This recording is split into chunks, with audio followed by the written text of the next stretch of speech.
Now, you want my, sorry,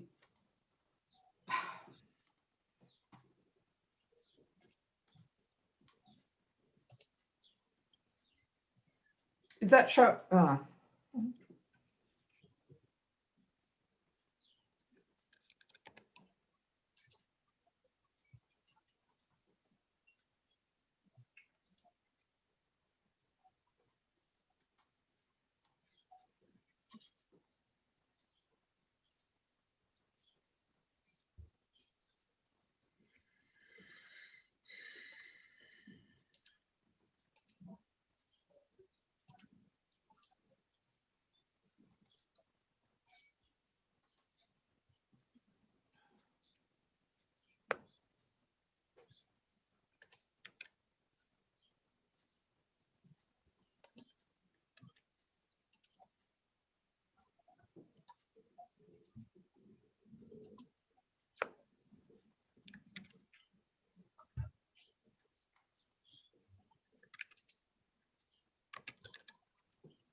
Hello. Hello. Hi. Hi. Let me get rid of the chat box here. This is Bob Putnam. Good morning. I know we don't go on the air for another 20 minutes. I just wanted to check in and make sure that you could hear me. Pardon me, that you can hear and see me all right. I can certainly hear you, and I'm looking for you on the screen. There you are. Good morning.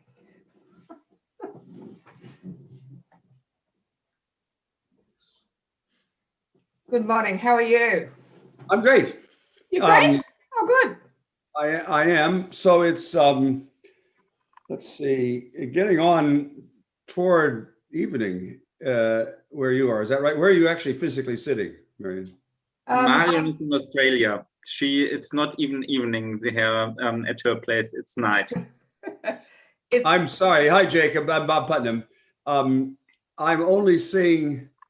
Well, I'm seeing you at and so Jacob, you are where physically at this moment? Yes, I'm in Germany. So for here it's afternoon. Yeah, right. That's at least a decent time. Whereas if I'm right, Marion is sitting someplace in Australia. Yeah. I don't know where. I'm sitting in Sydney. Oh, that's a lovely, but it's a little dark out now. Yes. It's 1:45 I see. Well, anybody who really sits up at this hour must really care about social capital if they're up from midnight to 2. I care about the group, fantastic group of people here. So yeah, it's quite an interesting. Of course, I knew nothing about you guys before you contacted me, but it's an interestingly global.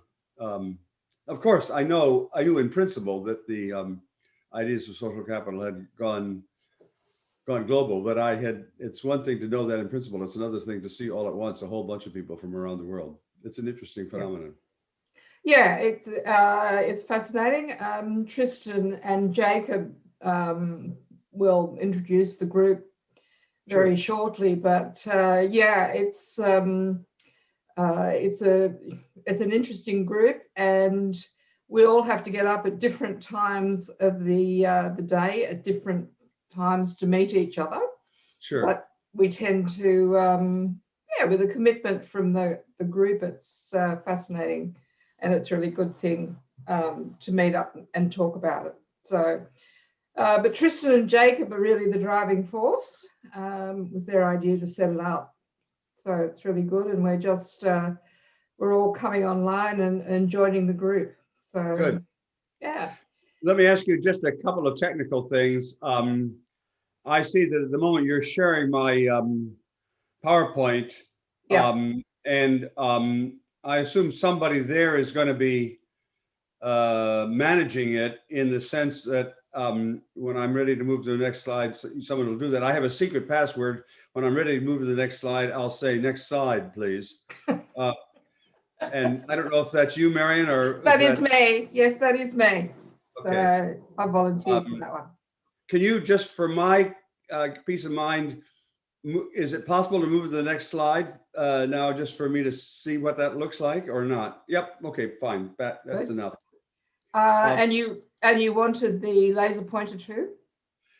Yeah. I really probably won't. I won't use it. I think many of the PP PowerPoints are just text PowerPoints, which is always not a really good way to use PowerPoint. It's better to use PowerPoint for charts and graphs, but I thought because it's a multilingual audience, and I thought it might be a little helpful just to have text slides that outline what I'm trying to say, that summarize or that give the bullet points of things that I'm trying to say. But toward the end, when I'm talking about, I think about our kids and the Upswing, there I do have charts, and there it will be useful to have that laser pointer just exactly as I would if I were sitting in a lecture room in Sydney or in Galway or wherever. That is, I'd be pointing at the chart, except I can't point at the chart, but you can be my pointer, so to speak. And I'll try and follow you. Yeah, that's as closely as I can. Yeah. It'll be fine. Yeah, it'd be good. I'm about to take a break because we're still 10 minutes away from start time, but I'm not sure who I should be posing this question to.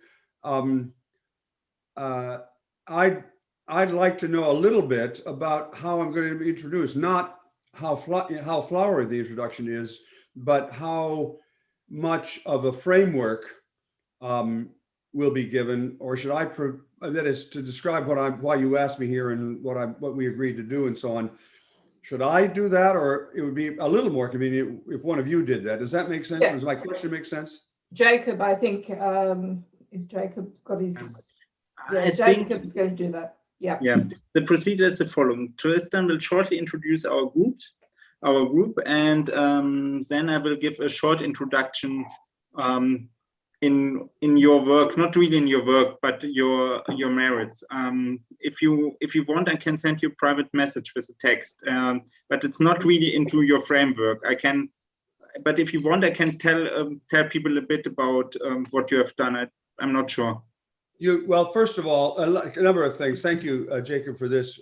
First of all, there are only two ways I like to be addressed: either as Your Excellency, or as Bob.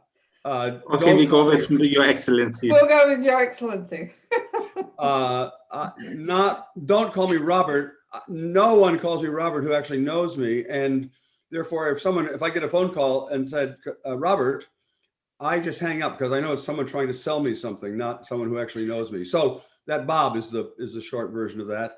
I don't need any. I mean, you can say whatever you want to about my background and career. I don't really. That's not what concerns me. It would be helpful to me if Jacob, if you would say a little bit about your invitation to me and what we've agreed I'm going to do, so that people know why in the world they're hearing about my own work.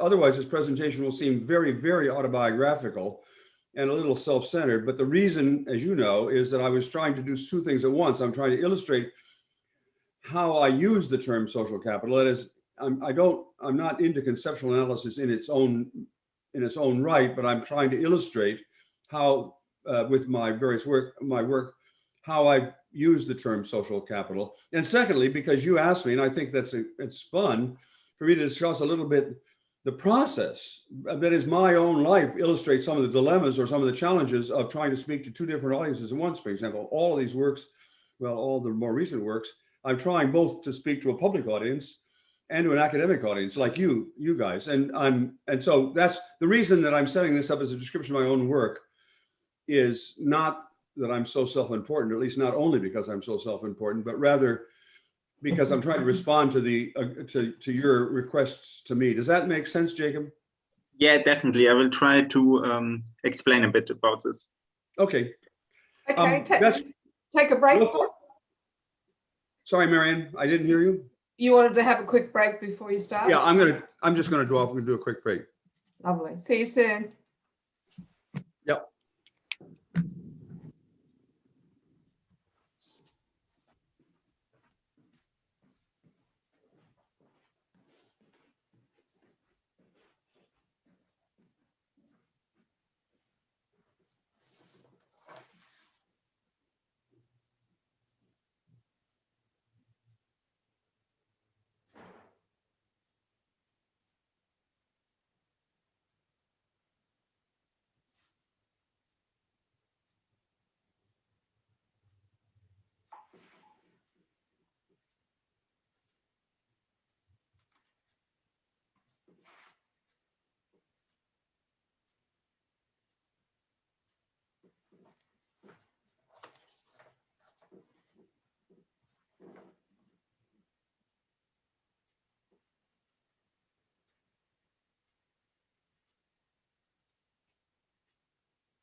Marion, I can see you, and I assume you can see me, although I don't actually see myself yet on the screen.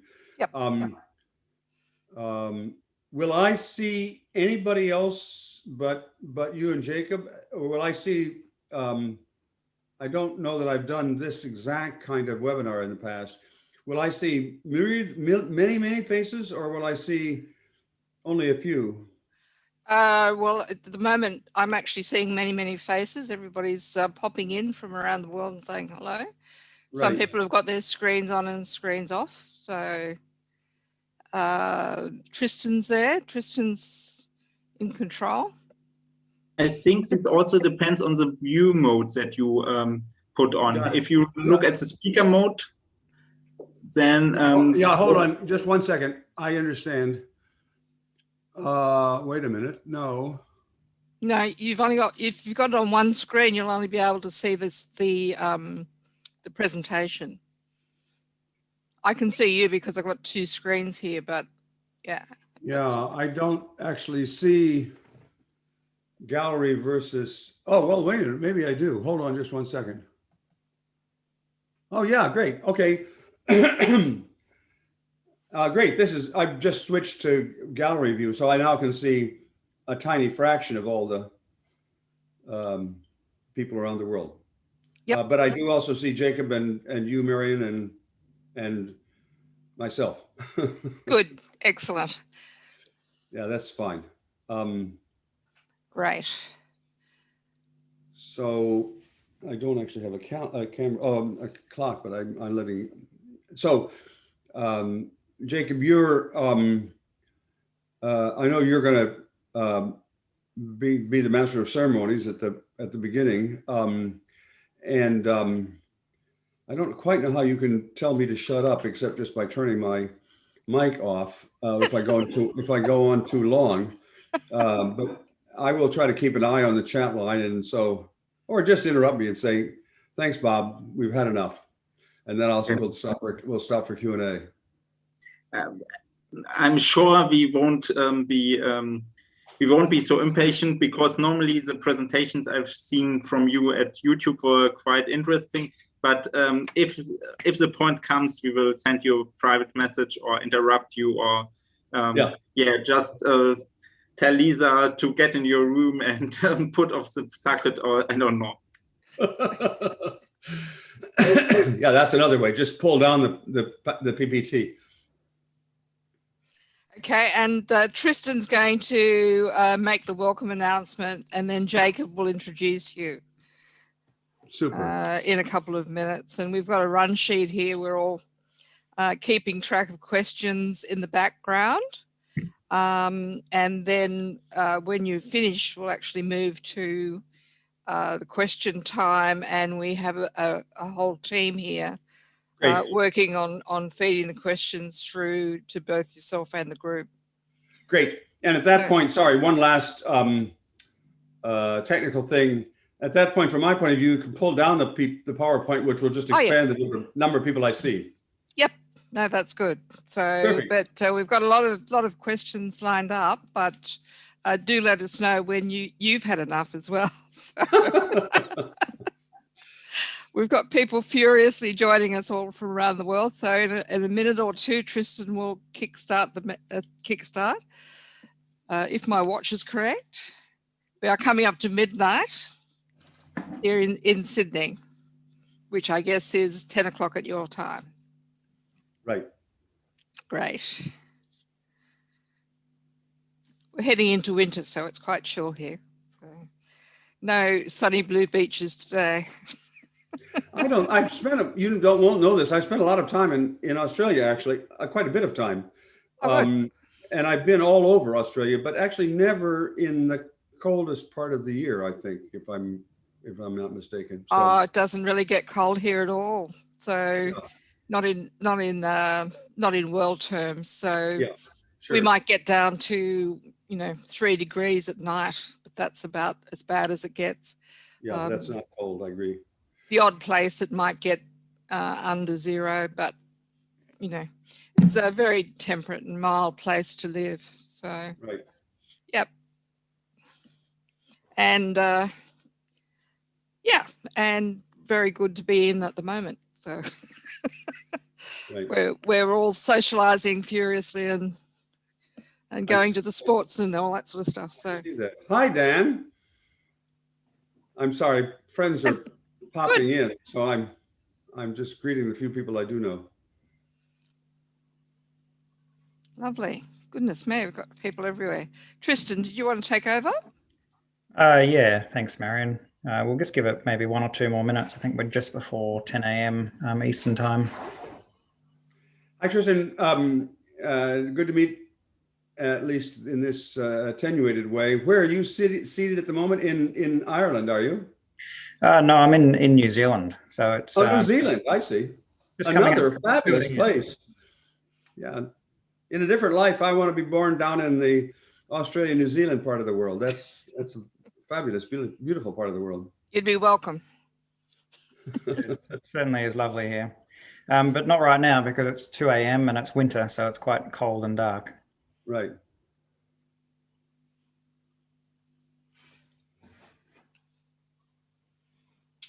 I think it's just gone 10 a.m., so I think we'll make a start. Welcome, everyone. My name is Tristan Claridge. I'm the convener of the Social Capital Research Group. It's my great pleasure to chair this event and welcome you all to this special webinar with Professor Robert Putnam, or Bob, if I can be so informal. We have nearly 2,000 people registered for this event from over 130 different countries. I think the last count was about 134 different countries. So this really is a truly international event. By my estimation, we have people from over 300 different universities across a range of different disciplines. We have participants from government and non-government organizations, as well as from the private sector. And I think this really demonstrates the widespread interest in Bob's work, as well as the appeal of a concept such as social capital. So in this session, I'll give a brief welcome and outline for the webinar before handing over to Jacob Spunker to introduce Professor Putnam, who will talk about the evolution of the work on social capital over the last 30 years, from making democracy work through to his latest book, The Upswing. After the presentation, Bob will answer your questions. Please enter your questions in the Zoom chat window. You may need to click the chat button at the bottom of the Zoom window to open the chat if you can't see the chat already. Our team will collate the questions and you may be invited to ask your question, at which time you'll be able to unmute yourself. Please keep your questions brief and to the point, because this will help us to get through as many questions as we can. We understand that for many of you, English is not your first language. If you would prefer me to read your question on your behalf, please indicate this with your question. I'd be happy to do so. We may not be able to get to all of the questions. We appreciate your patience and understanding if we can't get to yours. We're planning within the Social Capital Research Group to hold future discussion groups where we may be able to discuss some of the themes that have been identified in this webinar. So this event is hosted by the Social Capital Research Group. We're an international collective of researchers that are loosely organized around a Facebook group. We have academics and postgraduate students and lots of other people who are interested in the concept of social capital. If you don't want to join the Facebook group, you can also access the events that take place on socialcapitalresearch.com. And we send out notifications of webinars and other events by email. So you certainly don't need to be on Facebook. The whole intent of this group is to create a supportive community where you can get ideas and discussion, collaboration and cooperation with each other. We've been running these webinars for around about 9 months so far. The impetus really came at the start of the pandemic, and it gave an opportunity for people to come together and share ideas and collaborate online. We have all different types of webinars. We have some invited presentations from prominent scholars such as Bob, and we also have presentations by PhD students and experts in the field. If you haven't already, you're welcome to join the group. I'll now hand over to Jacob Spunker to introduce Professor Putnam. Okay, everyone. Bob told me in our pre-talk that I should not tell too much of the good things he has done already so far, but I will do so because of two reasons. First, it is well deserved. And second, a lot of us are striving to be good academics and good social scientists. And Bob's work, I think, can give us a great example of how we can become good and responsible scientists. So here I am to introduce Bob, but honestly, Bob needs no introduction. I think 95% of all of us won't be here without his books. Most of us have certainly read one of his books like Making Democracy Work, Bowling Alone, Our Kids, or his latest book, The Upswing. And if you have not read them, you should. They are fun to read. Professor Bob was a professional in communicating science decades before everyone was talking about the necessity to communicate science. His books contain a lot of interesting data. In fact, I hope we find the time to touch the point of his experience with finding seemingly hidden data, because it's sometimes nothing less but astonishing to me with which richness and deepness of data he comes up in his books. And third, his books make a compelling case for the importance of social coherence, like very few other books and authors do. In fact, I believe the New York Times was absolutely right when she called Professor Putnam a poet laureate of civil society. I think we have many reasons to be grateful to Bob. I just want to name two. Think global, act local is a popular phrase. And indeed, for many, it is just a phrase. They think in the biggest dimensions possible, but they never ask themselves, what is the foundation of everything? A working political system and a working economic system, they all need a lively and healthy society.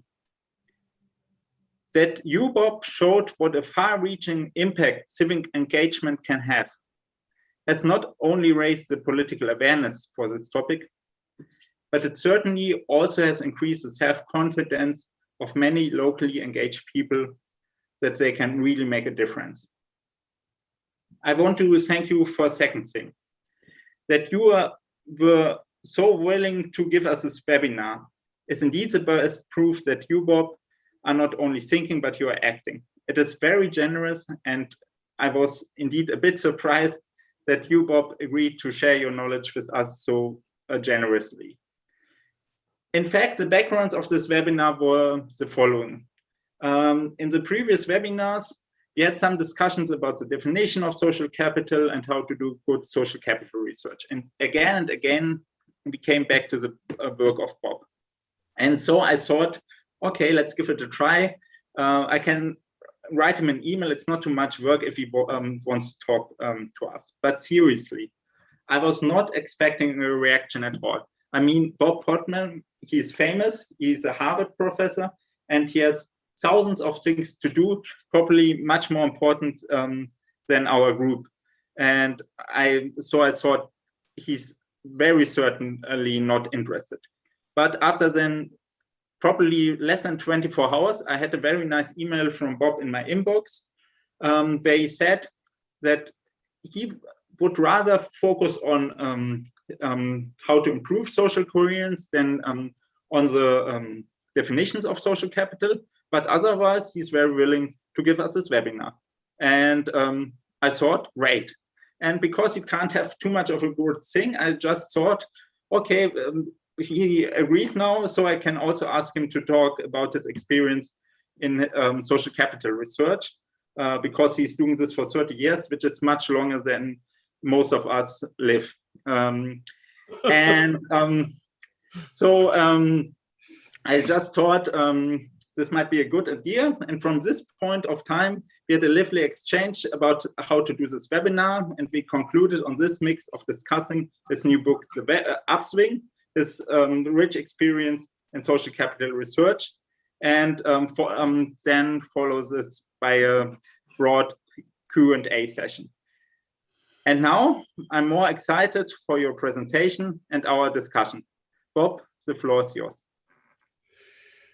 Jacob, thank you very much to you personally and to the other leaders of the Social Capital Research Seminar, research group. And thank you to all the people. I'm actually astonished. I see that there are at the moment 446 participants on this, 448 now, 450 now. And my mind is blown away. I've done a lot of Zoom meetings over the last year and a half, the way most of us have. This is by far the largest group I've ever spoken to over the web, and certainly the most diverse geographically. So thank you all very much for signing in. And thank you also, Tristan and Jacob, for sort of explaining the background, because otherwise the presentation I'm about to give will seem very, very long and extremely self-focused. And I'm embarrassed about that, frankly, but that is more or less where we came to and trying to decide how to organize this. I'm going to start. I'm not going to talk about every book I've ever written, but I am going to start with the first book I wrote on social capital. It's in a way that for me personally, it's the prehistory of social capital, because that book was conceived and most of the work for the making democracy work was done. And before I knew anything, before I even heard of the term social capital. So that will give you a sense of how I personally got introduced to the term social capital. And then I'm going to go pretty quickly over the other books that I've written on the terms using the concept of social capital. I'm going to spend a little longer over the last two, the one called Our Kids, and the one and the most recent one, the current one, called The Upswing. And I apologize in a way for the fact that all of you are going to have to listen to empirical work about the United States, and the United States is just one country among hundreds. It just happens to be the country that I'm based in, and as I will say, as you'll see pretty quickly, my aspiration from the very beginning of my scholarly career, my aspiration has been to do two things. One, to do really good social science, as good to social science as I possibly could do, and two, to change the world. And those might seem like quite different. In some conceptions of science, those are completely incompatible ideas. You can't do value-free social science if you have values that you're trying to, put forward. So, as you'll see, that theme of wanting not just to describe the world, but to, well, you've heard this expression before, not just to describe the world, but to change it. And you'll know where that comes from. That comes from Karl Marx's tombstone in Highgate in London. And I've seen it myself and been inspired personally by that. I'm not a Marxist, as you all know, at all, but I do think that is a valuable aspiration. Okay, enough about that. We have the next slide. I want to start with making democracy work. Not the first work I did, actually. The first half of my career was about other things entirely, but midway through my career, I started working on this book on Italy. And I'm a political scientist. I'm not a sociologist. Everybody describes me as a sociologist, some meaning that is praise, some meaning is criticism, but I'm not. I'm a political scientist. And the core question, in a way, of political science is, why are some places better governed than others? It's obvious if you look about anything in terms of political science, that some places are better governed than others. And also the same place might be governed better in some periods rather than others. Of course, that question phrasing it begs the question of what counts as better governed, and I'm going to get to that in a second, but that was where this work began. And I happened to be in Italy in 1970 for entirely other work, for other research that I was doing, when the Italian government collapsed. So I had nothing to do, and I was in Rome and trying to figure out how could I spend my time productively. And at the same time, more or less by accident, Italy created, for the first time in Italian history, a set of regional governments all across Italy. They had never existed before. That's an advantage, actually. But they were all, in principle, similar. They all had the same funding. They all had a lot of funding. They all had the same powers. They had a significant amount of power. And they were all the same age by definition. Normally, well, let's think, how would you, let's have the next slide. If you were trying to do experimental study of plant growths, for example, the logical way to do that is to take genetically identical seeds and plant them in different soils and water them differently to see which grew better, or which there were certain things you could learn from that experiment. You could learn about the effects of an environment on the institution. You couldn't learn about whether the institution itself had some effect, but you could learn about the effect of the institution on, or the effect of the environment on the plant. And that, in effect, was what was done in this Italian regional study. That is, the same genetically identical institutions were put in very different soils. And at the time that I did this research, and even today, Italy itself is extremely heterogeneous. So some parts of Italy then, in the south of Italy, were at the level of development of a third world country. I, with my own hands, saw people plowing and threshing, that is, getting the seeds separated from the chaff, just by with a rake, throwing the seeds and chaff up in the air and letting the wind blow the lighter chaff away, and the seeds would fall. That's the way people have been harvesting grain in the Mediterranean for 2,000 years, and they were still doing that in the southern Italy when I started this. But other parts of Italy, the northern parts of Italy, were as advanced as any place in the globe in economic terms, in technological terms, and so on. So they were hugely different environments economically. They were also different environments culturally. At least that's the way I thought of it at the time, or politically, you might say.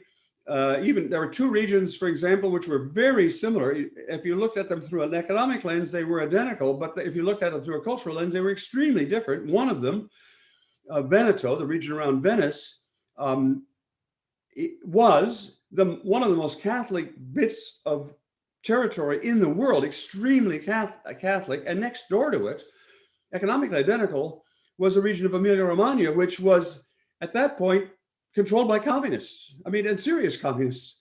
I don't mean they were locking people up, but they were doing everything they could to maximize Marxism in this region of Italy.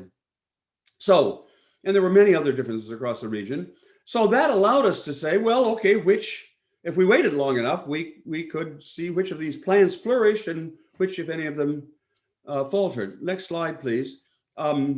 That required us, however, now I'm returning from the metaphor to the reality, we had to somehow measure the performance of these governments. So we'd know, we could say with some reliability, well, this government is performing pretty well and that government is performing not so well.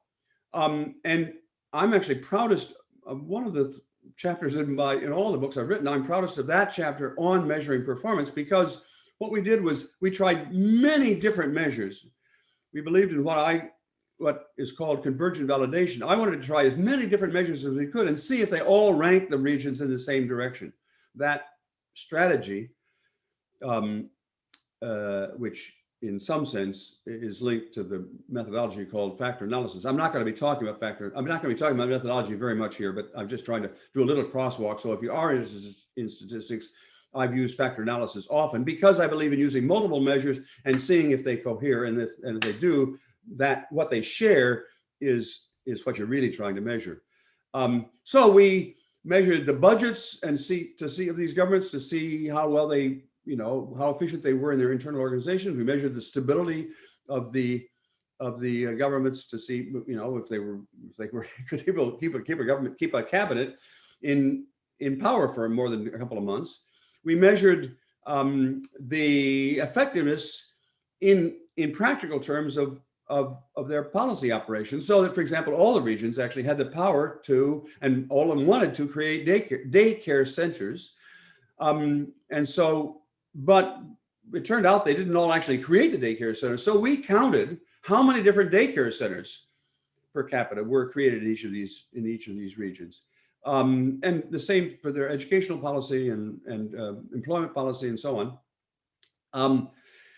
We even did some slightly tricky tests to see actually in their day-to-day operations, how responsive were they to their citizens? So we had a little fictitious experiment. One of my Italian colleagues went, all the regions had vocational education, training people to take occupations, occasional education programs. And so one of my colleagues, Italian colleagues, went to each of the regional, approached each of the regional vocational education departments and said, "Hi, I'm Giuseppe.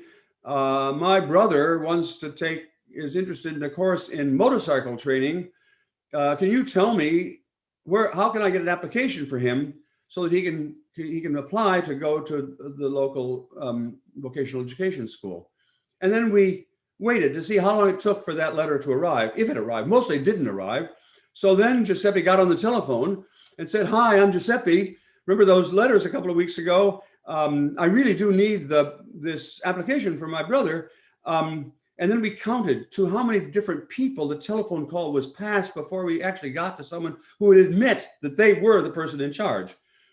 And then we waited to count how long did it take for the application to arrive, if it arrived. Often it didn't arrive even after the telephone call. So then Giuseppe went down to the region, physically went to the regional office of vocational education and said, "Hi, I'm Giuseppe. Remember all those letters and telephone calls? Well, here I am. I really want to get this application for my brother for vocational training."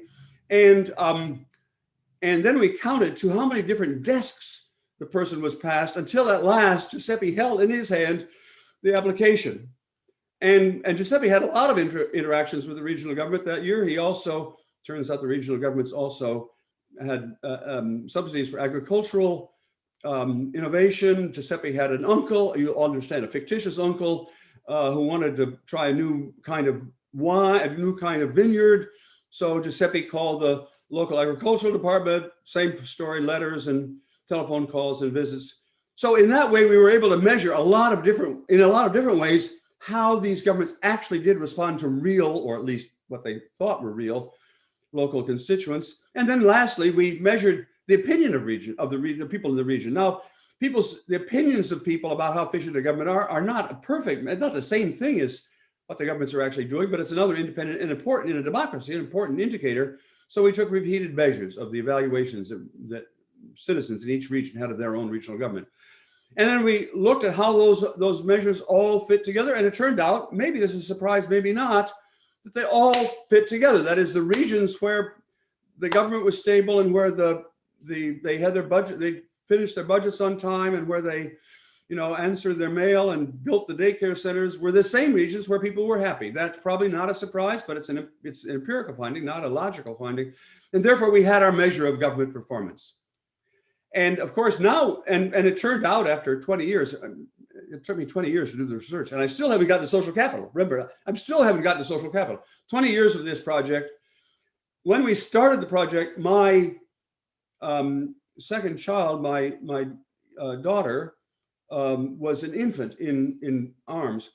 When I finished this, she was herself finishing college, entering graduate school, and she proofread the manuscript, which was a result of something that started when she was barely born. That's an example of how slow. I'm really slow in doing research.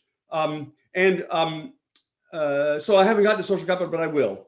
Now back to our experiment. We have measures of which of these plants grew and which didn't, which faltered. And we want to know now what was the secret ingredient in the soil. That is, what could seem to cause these differences in performance. Next slide. And we had many different measures. I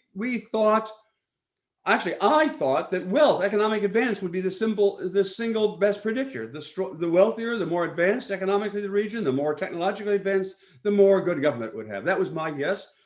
I also thought that education might matter, because this is a conceit of educators to think that what we do matters. So I thought that in regions where people were well educated, the government would work well, and where they weren't well educated, they wouldn't. We thought there might be differences by political party, but it turned out after I'm short-circuiting here 5 years of research.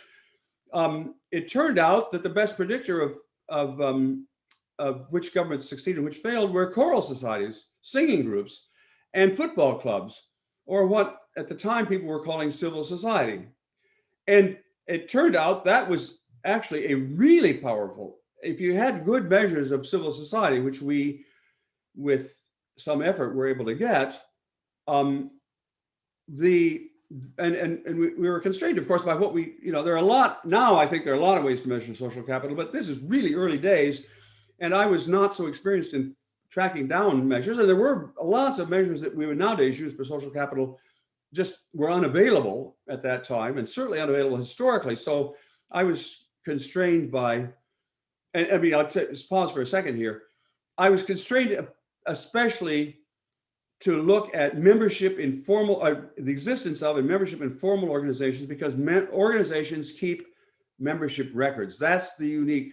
So for me, the choice to emphasize organizational membership as a measure of social capital was not in principle. Some people think I meant by social capital organizational membership, and that is not true. I always knew that social capital meant many other things. I was just constrained by what data was available, because I'm very data driven. So it didn't do me any good to have a concept of social capital that was conceptually fine, but if I couldn't measure it, then it was, from my point of view, useless. So anyway, we discovered that choral societies and football clubs predicted predicted outcomes. If we go to the next slide, there were a lot of differences in the civic traditions. I'm way over time, and I'm only through the first part of what I want to say, but what I want to pause here is to say that I pretty soon began to see that what I was talking about was social networks. I still didn't have the idea of social capital, but I did have the idea of networks. And I was at this point in the evolution, I'm now up to about 1990, maybe, roughly speaking. I'd started the study in 1970. You got to understand, this took so long. So I learned a lot of things over that time. But at that time, I was still calling the variable something about civic society or civic culture or civic traditions. That was the concepts I was using at the time. And I had to distinguish between different kinds of social networks, because there clearly were social networks in the South as well as the North.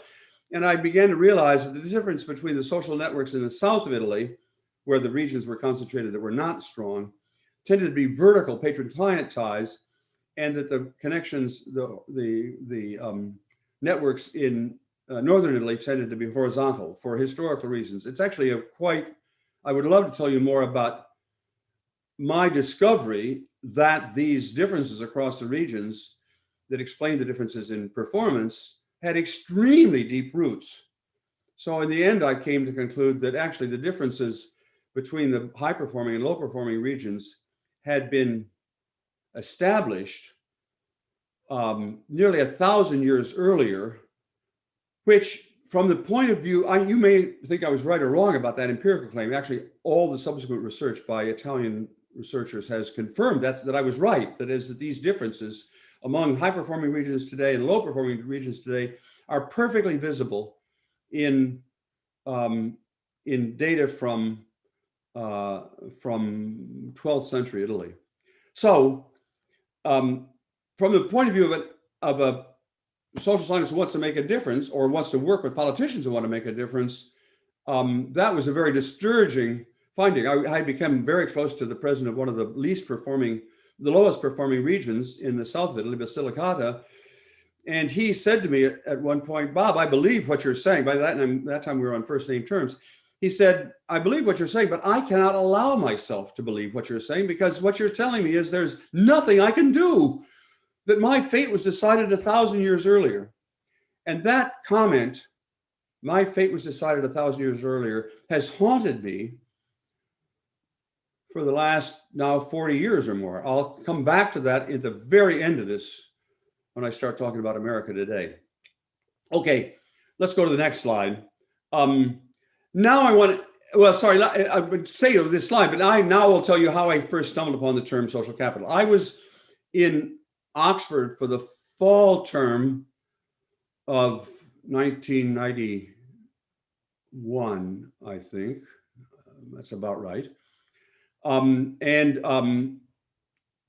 My wife was at that point still working as a teacher, and so she was not able to accompany me to Oxford. So I was living in college, And I was trying to write the last chapter, really, of Making Democracy, what came to be called Making Democracy Work. And I was having a tough time because I didn't have the right, I knew I didn't have the right conceptual framework. I was unsettled about this idea of civic traditions because it seemed to be descriptive, but it didn't have any conceptual strength, I thought. And so I was staying up late at night, and one night I was up late at night, and I couldn't get to sleep, and I glanced across the courtyard at Nuffield College. In Nuffield College, the places where at least some visitors or scholars live and sleep is actually in the college, just across the courtyard. So I glanced across the courtyard, was really sleepy, trying to figure out, and I went over to the library on the other side of the courtyard, and I thought, I want to find a book that'll put me to sleep, for goodness sakes.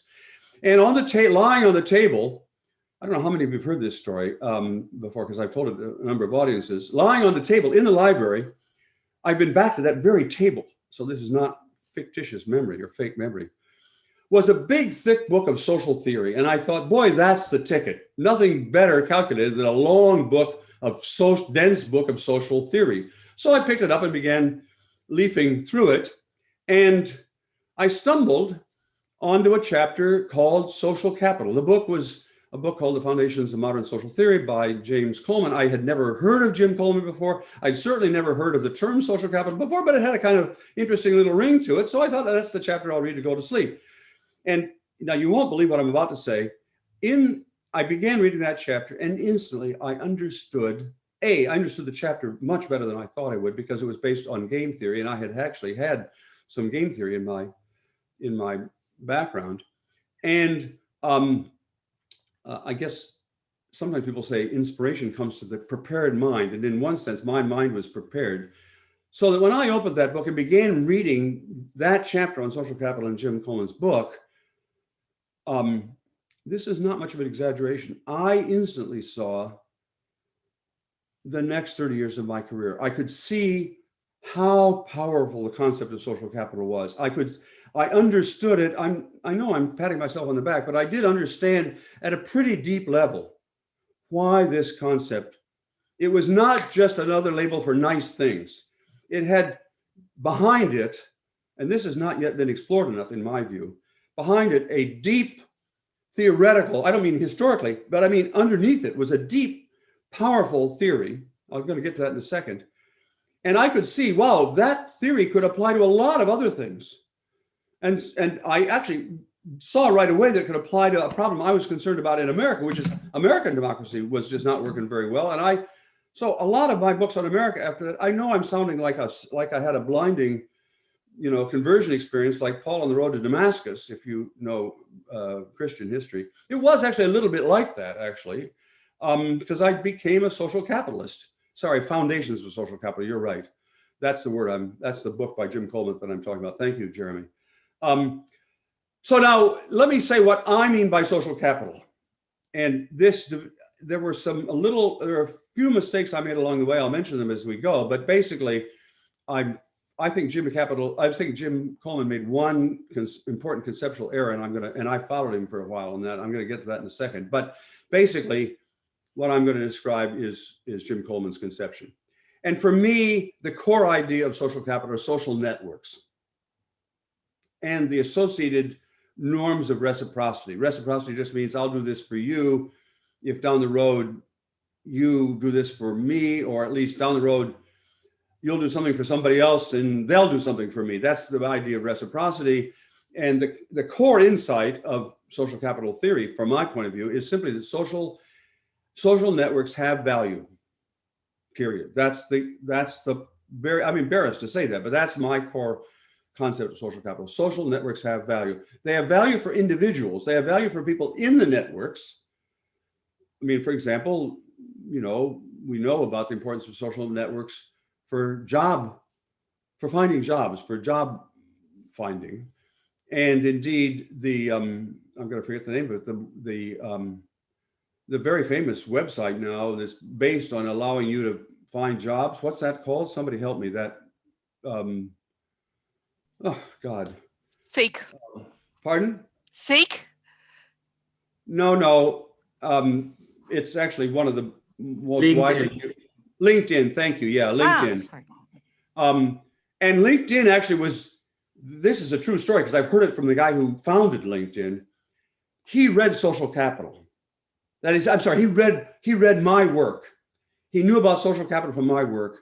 He said, I know how to do that on the web. And he created LinkedIn simply as an electronic and an internet-based implementation of this idea of social capital. That's a true story. Actually, it's a really interesting example of how the concept of social capital has had huge effects way outside, the realm of academics. So no, social networks have value for individuals, like, for example, in job search. And this was what I thought Jim Coleman's main addition to the idea was, social networks have externalities. That is, they have benefits for people who are not in the networks. My favorite example of that is I have a home right here in Cambridge, where I'm speaking from right now. And this little neighborhood in Cambridge, Massachusetts, in the US has a lot of social capital. People are all the time having picnics and barbecues and sledding parties and so on. And because we know that the best predictor of a low crime rate in a neighborhood is, roughly speaking, how many neighbors know one another personally, that is, know one another's first name, we know that social capital predicts low crime. I'm able to go off around the world, actually, and leave my door open. And why am I able to do that? Because of all that social capital here in this neighborhood. Even though, and this is the moment for confession, I never go to the picnics and the barbecues and the sledding parties. That is, I'm able to benefit from those networks here in this neighborhood, even though I'm not personally in the networks, or rarely in them. And all that shows is social networks have externalities. They have consequences for communities and not just for individuals. And that's an important, I think that a lot of people worked on social capital theory. Jim Coleman was not the first to discover it. We can talk more about that whole history of where the term comes from. I think Jim Coleman's insight was to see that externalities were really important. And I can even say just briefly what the mathematical theory underneath that is. If you know any game, and I'm going to speak quickly now in game theory. If you don't understand game theory, don't worry about it. This is not essential to the rest of the story. But in game theory, there's this idea that in prisoners' dilemmas, where people would, they'd be better off if they cooperate, but they can't really cooperate. There's something called the shadow of the future. This is conventional game theory. That is, the prospect that down the road you might want to play with this person again leads you to be cooperative in the short run, leads you to your long run interest in cooperation with this other player down the road, leads you to be cooperative in the short run. That's called the shadow of the future. And that is completely well-established conventional macroeconomic theory now. No, I mean, that's really, essentially everybody agrees on that. The extension, however, the social capital is just a marginal extension of that. It's that there's a shadow, not just of the future, but of the neighborhood. That is, if you and I are playing a game and other people are watching us and they see me cheat you, they won't play a game with me in the future. And therefore my costs in trying to decide, do I cheat or not cheat? On the side of cheating, well, I'm going to get whatever I get from this particular venture in cheating. But on the other side, I have to put all those future games that I might play with all of my neighbors. And that means a powerful incentive for me to cooperate. So just bottom line of that little excursus. I'm sorry I'm talking so long, but I've tried to touch at least on, if you want to come back to any of these points in the question period, that's great. I would love to talk more about some of these theoretical issues, but the core idea, therefore, is that social networks have value for individuals, but also for communities, and that networks are important. Sort of, why are they important? Well, I'm going to step back a little bit here and I realize I'm going super quickly over some really important questions. I can only apologize because I'm trying to get through a lot of material.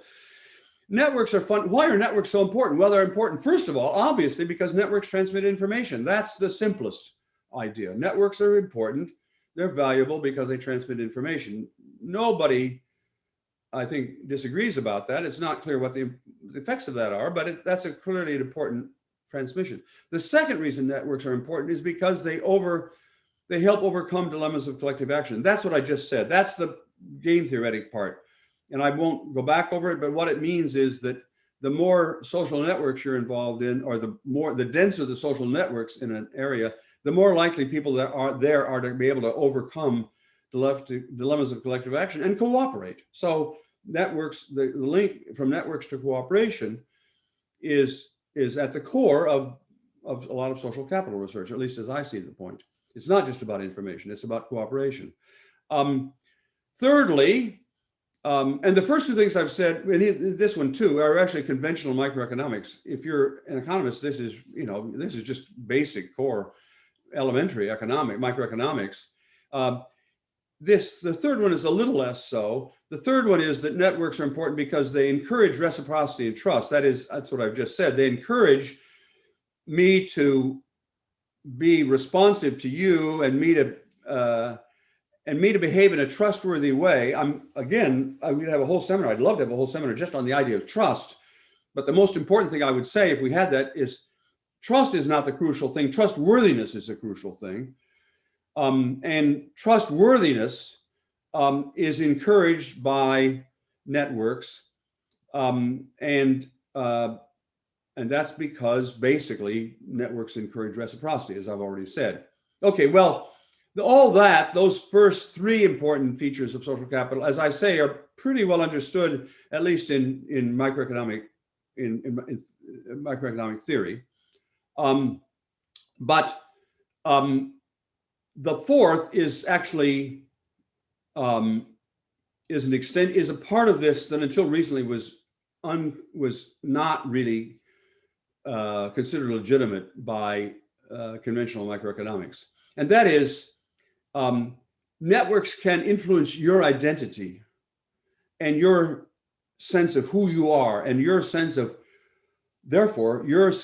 your value structure. And for microeconomics, for economics in general, the idea that your value structure could be an independent variable is a no-no, because if you start allowing tastes to vary, then all of the other equations in microeconomics seem to blow up. If you allow people to pick their own tastes, most of standard economics disappears.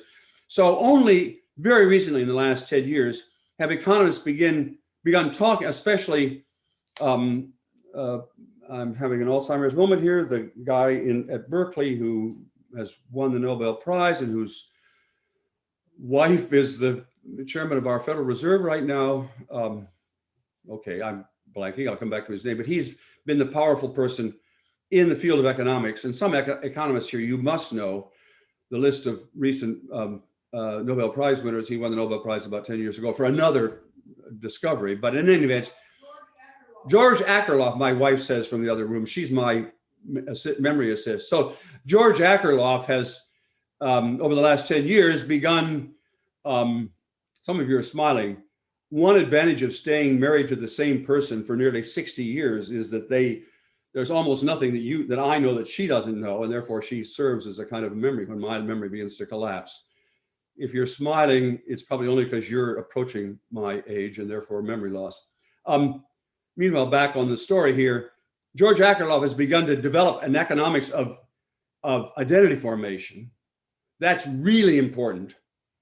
Now let me step back just a minute to make a comment about my choice of the word social capital. Choosing to use I've described my discovery of the concept of social capital, but choosing to use the label social capital was intentional in part on my part, because here's the short version. I think sociologists have all the most interesting variables, but economists have both the most interesting logical rigor.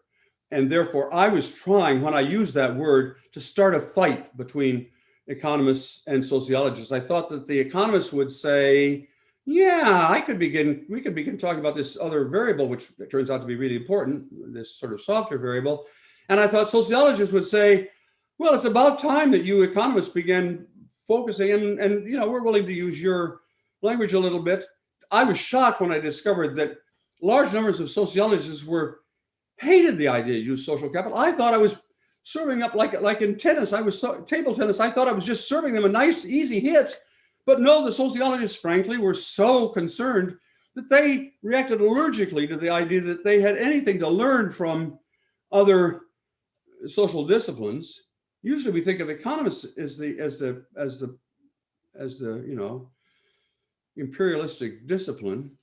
I thought, well, I'm a bystander. I'm just a pure political scientist. I can get away with this, and maybe to some extent I have.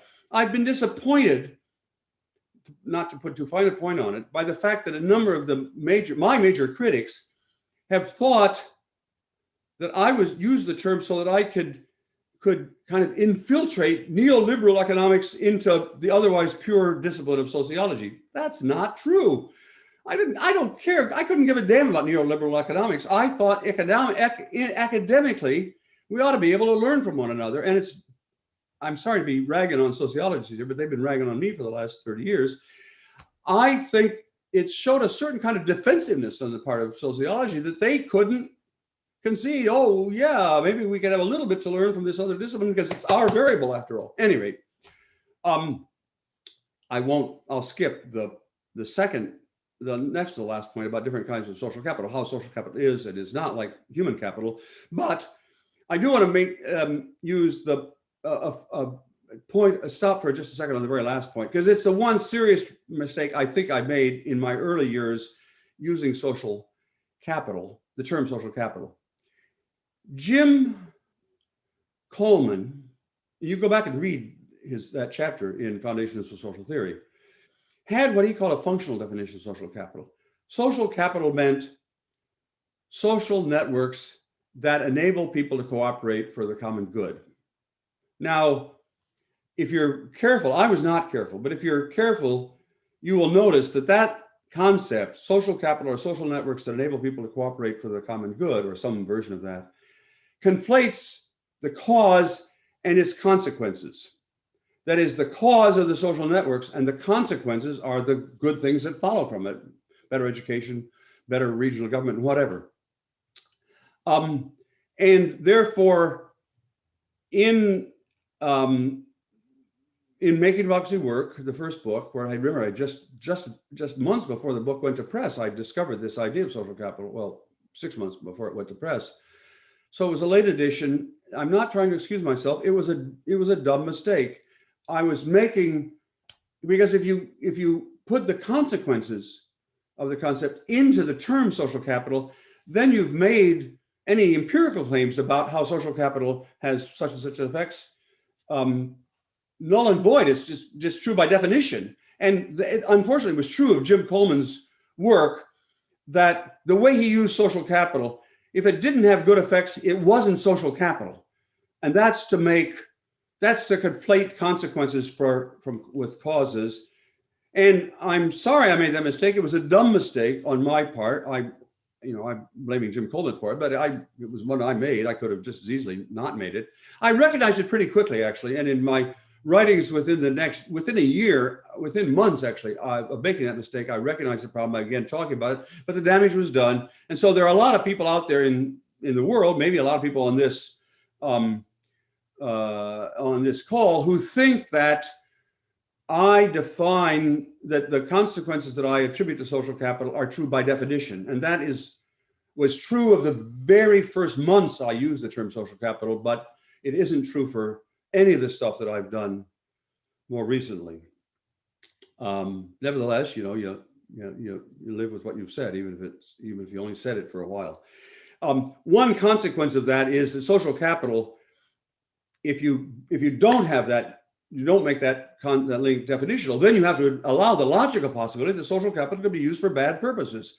And you can see why Jim might have resisted that, but I don't resist it. And it's perfectly clear that social networks can have bad consequences. The mafia is social capital.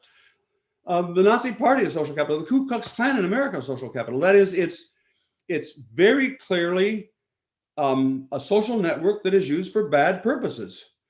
And therefore, that means it's important for people who use the term social capital always to be aware of the fact that there could be bad consequences from social networks, as well as from social capital. Bad social capital. It's not bad social capital. It's bad. Social capital is a tool which can be used for, mostly is used for good purposes, but sometimes it's used for bad purposes. And the same thing is true of physical capital. I mean, a hammer is mostly used for productive purposes. We call it we use it as a hammer because it's part of physical capital. We use it to create things, but you could use a hammer to kill somebody. And so it's the hammer itself is capital, but the purpose it could be used for is good or bad. And the same thing is true for networks. Social networks can be used for good purposes or bad purposes. I think that's a pretty straightforward point, but everybody here will know that the issue of whether social capital can have bad purposes has tormented the field for the last 30 years. So, for example, in the most recent period, in the book, The Upswing, that we're going to talk about at the end of this. Wow, I'm sorry, I'm going on so slow here. I'll speed up a little bit. But in that book, I talk a lot about racism in America. And racism is undergirded, as somebody in the chat line just said, is undergirded by social capital. There's no doubt that the Ku Klux Klan is social capital. And it helps us if we understand that. It helps us understand racism if we use social capital to analyze it, but we're not committed to saying, oh, all we need is a little more social capital in America. We need to begin to distinguish between social capital and this is, I will say a little bit here, something I think, what's the next slide? Maybe on the next slide. Where the next slide? Yeah, this is the point I'm trying to make. There are different kinds of social capital. This distinction, I think I introduced, although different people have claimed that they've introduced it, but it's the distinction between social ties that link you to people like yourself. That's, I call bonding social capital. And most people now use that term, bonding social capital. So my ties to other elderly, white, male, Jewish professors, that's my bonding social capital. And my ties, and I do have ties, to people of a different generation or a different gender or a different religion or a different social class, all of those ties are my bridging social ties. They link me to people unlike myself. That's a pretty straightforward distinction. And both types can be helpful. It can be positive. That is, if I get sick, the people who bring me chicken soup are likely to be my bonding social capital. That is, everybody needs bonding social capital. It's the people close to you who help you out. But in a diverse democracy, which is the setting I'm interested in, and in many societies actually, what's most important is bridging social capital. It's what links across the cleavages in the society. And that's terrific. It only means so now we have a little better prescription. What we especially want, what is especially likely to be helpful is bridging social capital. Not that bonding social capital is necessarily bad, but bridging social capital is usually the kind of social network that's going to bring us together, because you can put you put yourself in somebody else's shoes. If you know how they view the world because you talk to them as a friend, that makes you less biased against that out group. So far so good, except that, as my grandmother knew, bridging social capital is harder to build than bonding social capital. And I'm now going to use an expression that she used because it's an expression in English. I don't know if there are similar expressions in other languages. My grandmother told me, birds of a feather flock together. It's an old aphorism from English which says birds that have the same color of feathers are the ones that stick together. What she meant was bridging social capital is harder to build than bonding social capital. Bonding social capital, she was saying, is the more natural way. She didn't think I'd understand that, which is why she used the avian metaphor of birds. But the basic core idea is bridging social capital is what we need, and that's the hard kind to build. And that's, I would say, for example, that is, there are many challenges facing America today, but that's close to the core of the challenge facing America today, that we have so little bridging social capital across our political and other cleavages. Okay, next slide.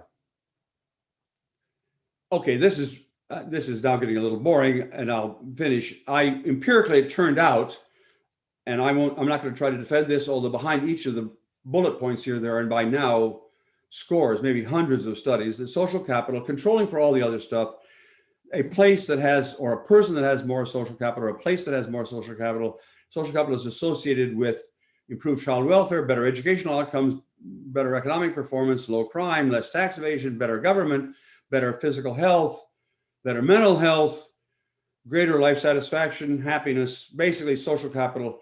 I'm saying this sentence in a way, inviting you to caricature what I'm saying, but basically the reason that social capital has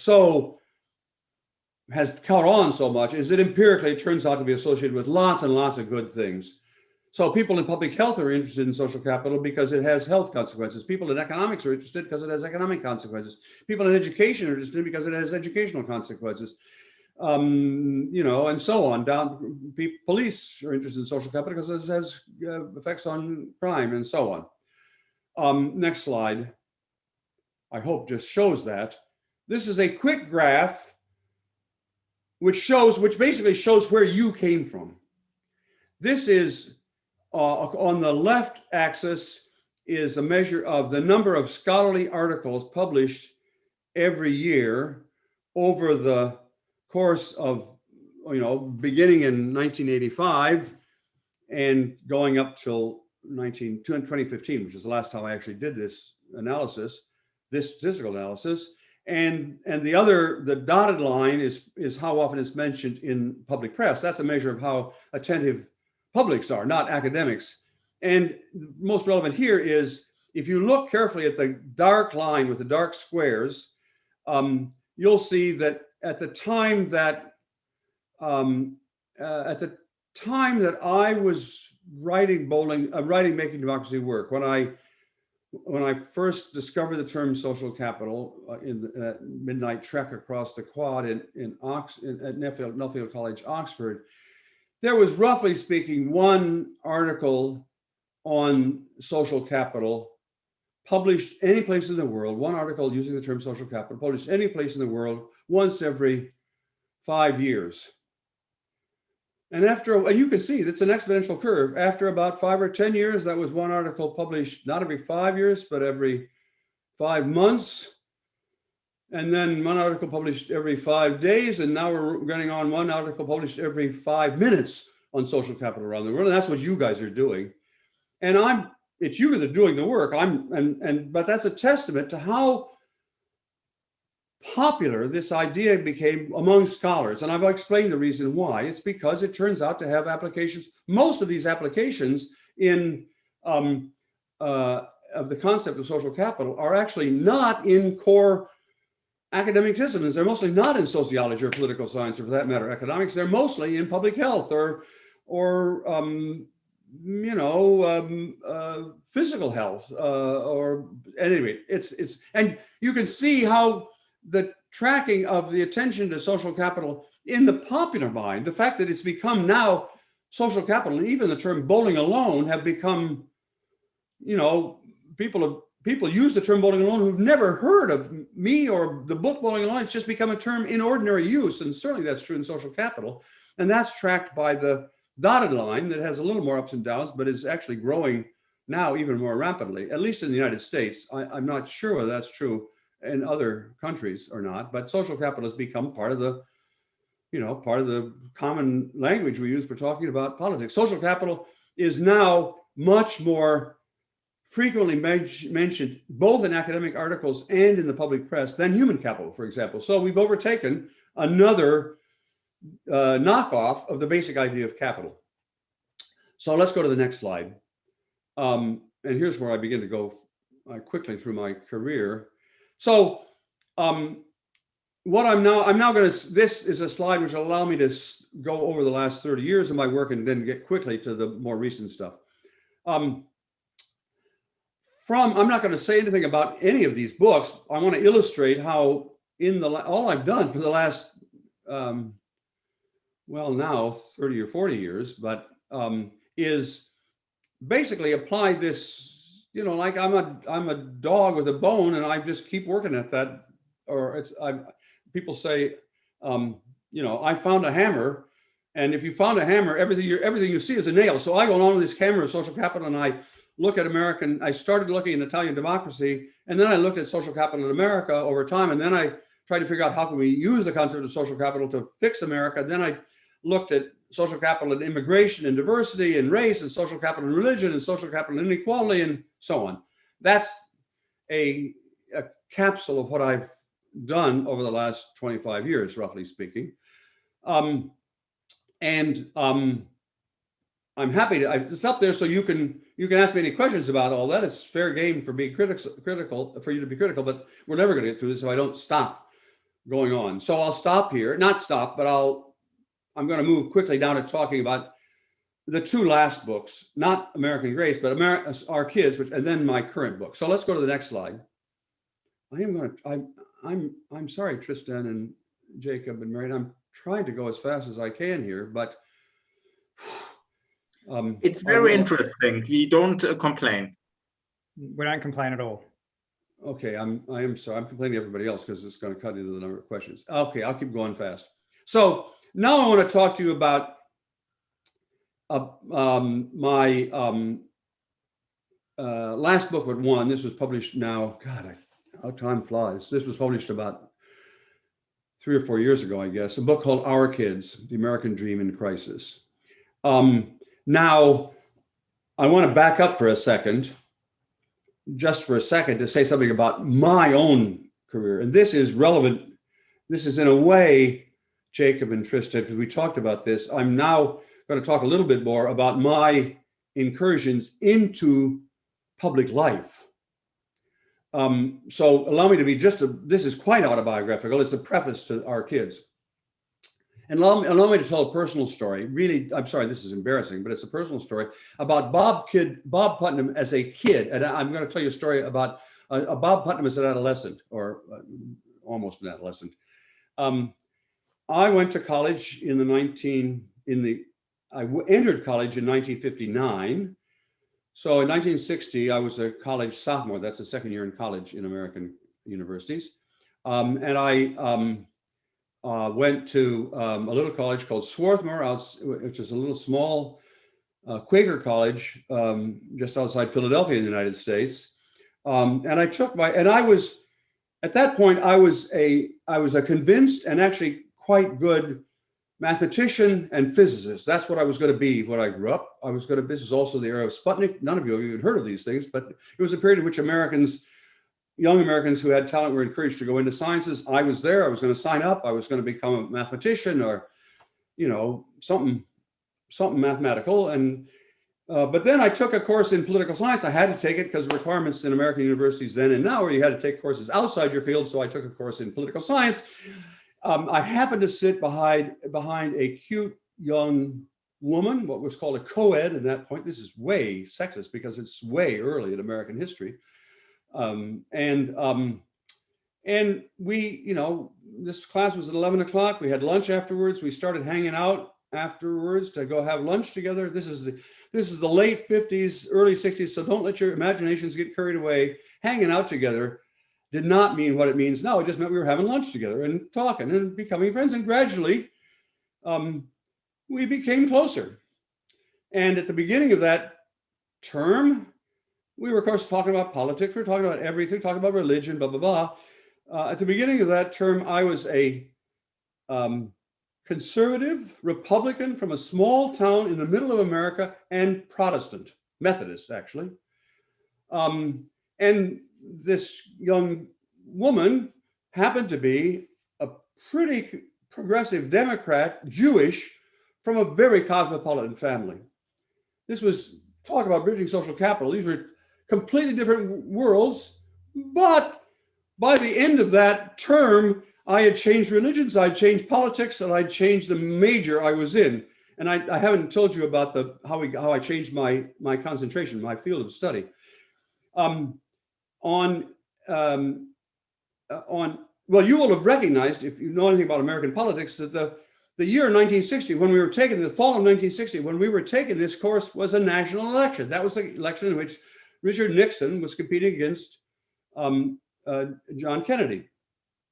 And so the very first date we had in those days was extremely unusual for a woman to ask a man out to date. But the very first date we had was she invited me to go to a Kennedy rally, for goodness sakes. I was appalled that I was having to be forced, just because I liked this person, to go to a Kennedy rally. So the next week I took her as it was my date. I took her to a Nixon rally. And we became closer over the course of this, again, I repeat, closer in affection terms, over the course of this term. And on January 20th, we got on a train in Philadelphia and rode the train down to Washington, D.C. And on the morning of January 20th, we stood in the crowd facing the Capitol where John Kennedy was to give his inaugural address. I could take you to the very tree under which we stood, because this was in some sense the most important moment of my life. I know this is extremely crazy. Why am I foisting this on you? But you'll see in a second. So I heard him say, with my own ears, I heard John Kennedy say, ask not what your country can do for you, ask what you can do for your country. And I'm 80 years old and the hair on the back of my neck is standing up right now. Why? It's because I was an adolescent and I thought he was speaking directly to me. I thought he was saying, Bob, you've got skills, you've got to learn how to help your country. And although he didn't say it, I thought what he was saying is, you've got skills, you've got these quantitative scientific skills, but what you really should be doing is using them to serve the country. And okay, so that was in some sense the most important moment of my life for several reasons. One is that co-ed who was standing with me there is still with me. She's in the other room here. We've been hanging out together ever since then. You can tell that's 60 years ago, and we've been married for whatever it is, almost 58 years. So that was great. That changed my life in all the important ways. But also, that was when I decided I was going to work in something in the social sciences, but I still hadn't decided whether that meant I worked in politics or whether I worked in government. And I spent a lot of the rest of my time trying to figure out, should I be pursuing this life goal by being an academic and occasionally spending time in politics, or should I actually go into politics? And you'll know what the decision was, although I spent a lot of times in my life. I did even spend 1 year working actually working in the White House because I was sort of trying out that idea. It turned out I decided I didn't want to work in politics, but I did still want to have some. So now I want to come back to my work, but this sounds like I'm really off the subject, but I hope I'm not just entertaining you. What I'm really trying to say is I've always sought out ways to try to influence public affairs. And that means beginning, strangely enough, with Bowling Alone, national leaders began calling me out of the blue. And I remember being shocked. Actually, my wife will be my witness. We were shocked when the first article, Bowling Alone, came out, and all of a sudden, People magazine was calling us up and wanted to take pictures of us. And we were all on newsstands all over our faces. My wife and we're a very attractive couple. We were even more attractive when we were much younger, but not that attractive to be on People magazine. And then, I got a call from the White House saying the president would like to speak to you at Camp David. Okay, I know now I'm name dropping, but I want to try to convey the shock that, but it was a shock. But then I realized, okay, well, this is maybe what I wanted. Maybe this is what I was trying to do all these years, ever since I heard Kennedy issuing this call. And as probably most of you know, I've then spent a lot of time hanging out with American presidents, with almost all the recent American presidents, except the most recent president. I actually do not know Donald Trump, and he never called me. But all the other ones, actually, really all the other ones, going back, Ronald Reagan never called me, but going back to Jimmy Carter, all the other presidents I've known personally. I know that sounds like several name dropping, but what I'm trying to say is I'm trying to indicate that I've been trying to walk this line, and it has challenges because you're always tempted to tell them what they want to hear. And remember, I wanted to do two things. I wanted to be a straight, good social scientist, and so I always wanted to say the truth, but also I wanted to influence affairs, and there are dilemmas. I'm just alluding. I'm happy to talk more about those in detail if you'd like, because that's much of my life, much of my professional life over the last 30 or 40 years has been trying to figure out how you manage that. And so therefore, for example, every sentence in every book I've written, from Bowling Alone on, I've written that sentence and then I've said to myself, how will that sentence sound to my peers? Will they think that that sounds right? And if they will have any doubts about it, there goes a footnote. And in the footnote, you can, if you're an academic, the way to read my books is to read the footnotes only, really, because all the footnotes are addressed to other academics. And my publishers hate footnotes. They want me to get rid of footnotes. They don't have, therefore, I'm not allowed to put them in the right there in the footnote. They're all endnotes. They're all hidden and in tiny print. If you've ever noticed the endnotes in my books, they're all in tiny print. That's because the publishers don't want them. They want to sell to a public audience. I want to have everything there so that I've done this actually quite religiously. Everything I publish in Bowling Alone, I can tell you where to find the data and how to replicate what I've done. That's the test for one of the audiences. But the other audience that I'm also thinking about is there a way in which I can make this sentence clearer to people who couldn't care less about academics? And sometimes people compliment me on my writing. It's not because I'm a natural good writer. It's because I spend a ton. That's why it takes me 5 years to write a book. Constantly worrying about these two audiences. I don't know if that makes sense. It certainly sounds self-centered. I recognize that, but I'm trying to indicate the challenges. And I desperately hope that many of you listening in will yourselves want to do both these things, be good academics and influence public affairs. I think a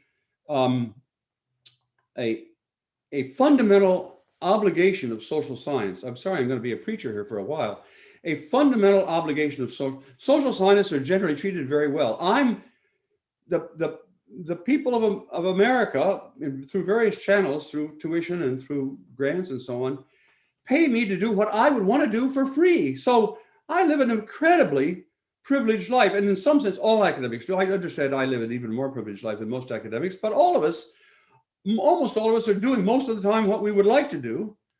But in return for that privilege, our obligation is to, at least part of our time, be working on stuff that matters to the people who are paying the bill, the American citizens. So that's why I'm worrying constantly about not just what my peers, you guys, would be persuaded, but I'm also trying to worry about how can I speak to my mother-in-law or to the random person on the street corner.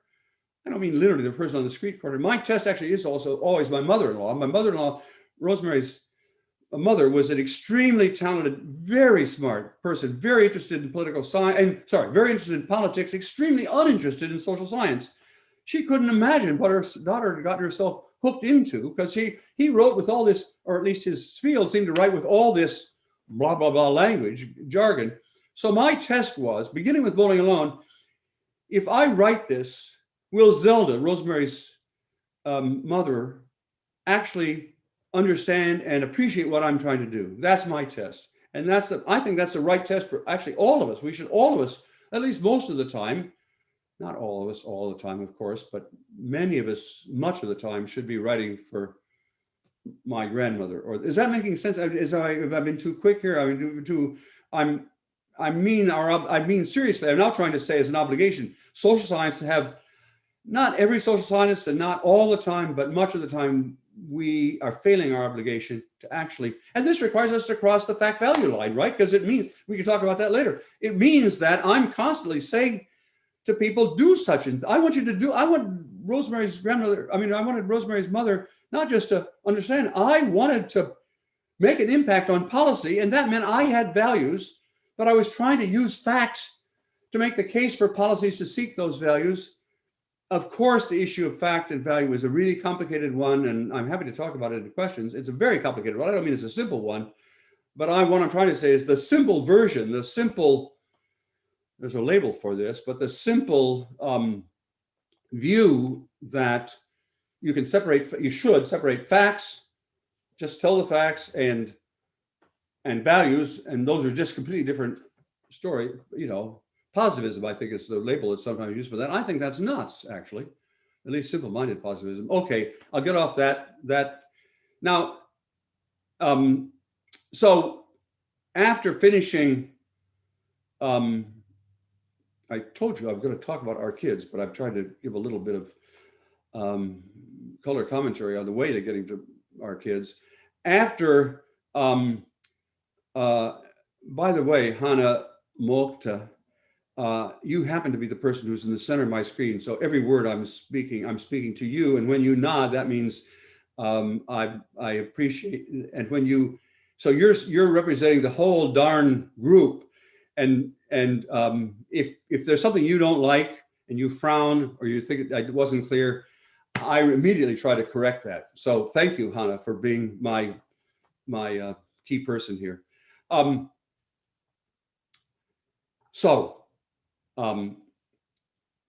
did this work on Italy. I came back to the United States. And I was worried about, just as an American citizen, not as a scholar, just as an American citizen, I was worried about American democracy. And it was right, American democracy, even then, at the time, most people didn't realize it. I actually did realize that American democracy was in awful shape. This is 1993, thereabouts. And basically, that was the immediate aftermath of the fall of the Berlin Wall. And there was a sense of triumphalism in America. American democracy has conquered the world. And I thought that's not true. We're, at least at home, American democracy is failing people, and they're pissed, and they're going to show it pretty soon. Sorry, pissed is a technical term in English. It means they were very unhappy. And I turned out, so when I came back from Italy, so to speak, I was trying to figure out what's gone wrong with America. And I said to myself, I wonder whether social capital, this stuff I've been studying in Italy, has anything to do with what I'm worried about as a citizen, namely American democracy's not working. And that led me over, now it all happened, it seemed like it all happened quickly, but it took me a darn long time to figure this out. That led me to think, well, maybe I should study trends in social capital in the United States as a way of trying to figure out how to fix America, which now probably seems like an obvious leap, but at the time it was anything but obvious that something that I'd learned in Italy would help and was involved Italy in the 12th century, that you could learn lessons from Italy in the 12th century that would in any way be relevant to America in the 1990s. That was, I'm trying to get you on the other side of that so you see what a bizarre thing that was to make that leap. I'm not saying I was smart. I wasn't. I was just, it was an accident. Like much of my career, I've just kind of paying attention and things happened to me. And that's where Bowling Alone came from. It led, and I'm happy to tell you more about that story. But what that led me to, therefore, was, as I've said, once Bowling Alone was published, then I got called into the White House and started hanging out with politicians. And fast forward, now this is probably 15 years later, I got onto the subject of inequality. I had not actually previously been focused on inequality, and actually lots of people had noticed that I had not said anything about inequality, and people had said, well, you know, Putnam is maybe right or wrong, but he's distracting us all from the main battle, which is inequality. It certainly was not in my intent, but it may have been implicitly, maybe it was, I was not paying so much attention to inequality, but gradually, even a dunce like me notices inequality. And that led me to this book, Our Kids, which was begun, oh God, about 10 years ago and was published about 5 years ago. Rosemary, if I get these dates really wrong, will you just tell me? Okay, my memory has just walked out of the room next door. So I'm gonna have to, my wife, is no longer listening in the next door room. So let's go to the next slide. I need to frame this and tell you why the focus of Our Kids is what it is in America. When did we start work on Our Kids? About 2015, I think. You know. Yeah, Rosemary, my wife says we started work on Our Kids. Note I say we, because that's the way this family, this couple is, she's does as much work as I do. Yes, I'm aware that she's also reminding me about the time. Way over time. Well, not way over time. I'm 20 minutes beyond where I promised them to be. So Jacob and Tristan, my wife is keeping track, even if you're not, of how long I'm taking here. Okay, Americans have historically, you could talk about distribution of income or the distribution of opportunity. You could talk about equality in wealth and income, and historically, Americans have not worried a lot about that. Americans have much more worried about equality of opportunity, and Tocqueville even noticed this. If we have the next slide there, can we have the next there? Americans have historically been very, very concerned about equality of opportunity. That is, not equality of outcome, but does everybody have a fair chance to get started? Whereas we've been less concerned than Europeans, for example, in equality of outcome, and that's related to the fact that we don't have, for better or worse, we don't have such a large welfare state. But historically, we've done a lot better than Europeans on education. Maybe that's no longer true quite, but we have historically spent a lot more on education because education, we thought, was the way you could open opportunity for people who didn't begin in the aristocracy, but might end in the aristocracy. That's the ideal of America, this rags to riches. That the ideal for America is you could start any place and you can end up at the top. That was never actually true, but it was more true in America historically than it was elsewhere. Historically, we were pretty good at allowing kids from the bottom to make it to not literally to the top. Of course, I don't mean that, but the rate of upward mobility in America historically was higher than in many other countries. That's the American dream, that you could start at the bottom and go to the top. And what I discovered as we began doing this work, which ended up being called Our Kids, I'll tell you in a minute why it had that title, was to see, well, how are we doing on equality of opportunity? Maybe we don't care, Americans don't care about equality of outcome, but for sure we care about, I see, Kathy, you're asking about Black Americans, and I promise you I'm going to talk a lot about race before I finish these remarks. Thank you for raising that really important question. I began worrying about equality of opportunity, and what I discovered, if we go to the next slide, is a narrative. I mean, I began to understand a narrative which some other people had understood already, but maybe not everybody had understood the full dimensions of it, that since the 1970s, America had become increasingly split along class lines. Now, this seems so obvious now in the aftermath of the COVID and so on, that it's hard to imagine that anybody needed to be told this. And it's hard to imagine, how did Putnam not even know this? We're talking, we're not talking about Putnam in the 1970s, we're talking about Putnam in the 1990s, or even the 2000s, how could he miss this? The answer was actually many academics knew what I'm about to say, they knew this narrative, but lots of other people didn't, and including lots of public figures did not know it. Anyway, what I began to realize was that America had increasingly become split along class lines. And the first mark of that was that our income distribution became the distribution of what you might call the outcome measure. That is the actual distribution of income, not opportunity. That had begun to split. So increasingly, there were a lot of rich people and a lot of poor people and fewer people in the middle. That's a fact. And that was certainly understood. It was not understood actually very much in the public. It's astonishing how late it was that the public began to realize that, but academics knew it.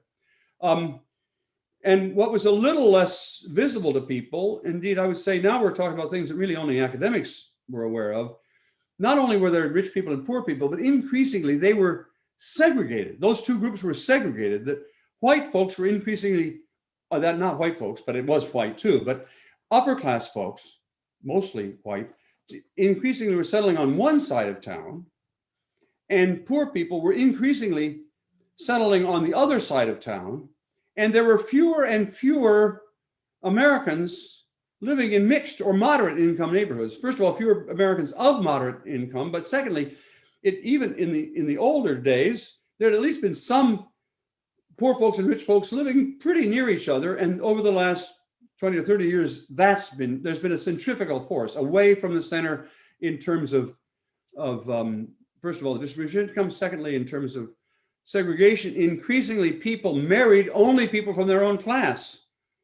And now we might think, well, that's obvious, isn't it? But that had not historically been so true. Historically, there have been more marriages than you would think and more in the US than in Europe, between relatively affluent people from affluent backgrounds, and relatively poor people. It had not been strange for a doctor to marry a nurse, for example, because they met at work, even though the nurse was likely to have come from certainly had less education in those years and came from a lower class background, but working class background, and the doctor was more likely to come from a affluent background. It was not uncommon. Now it's extremely uncommon for there to be marriages across class lines.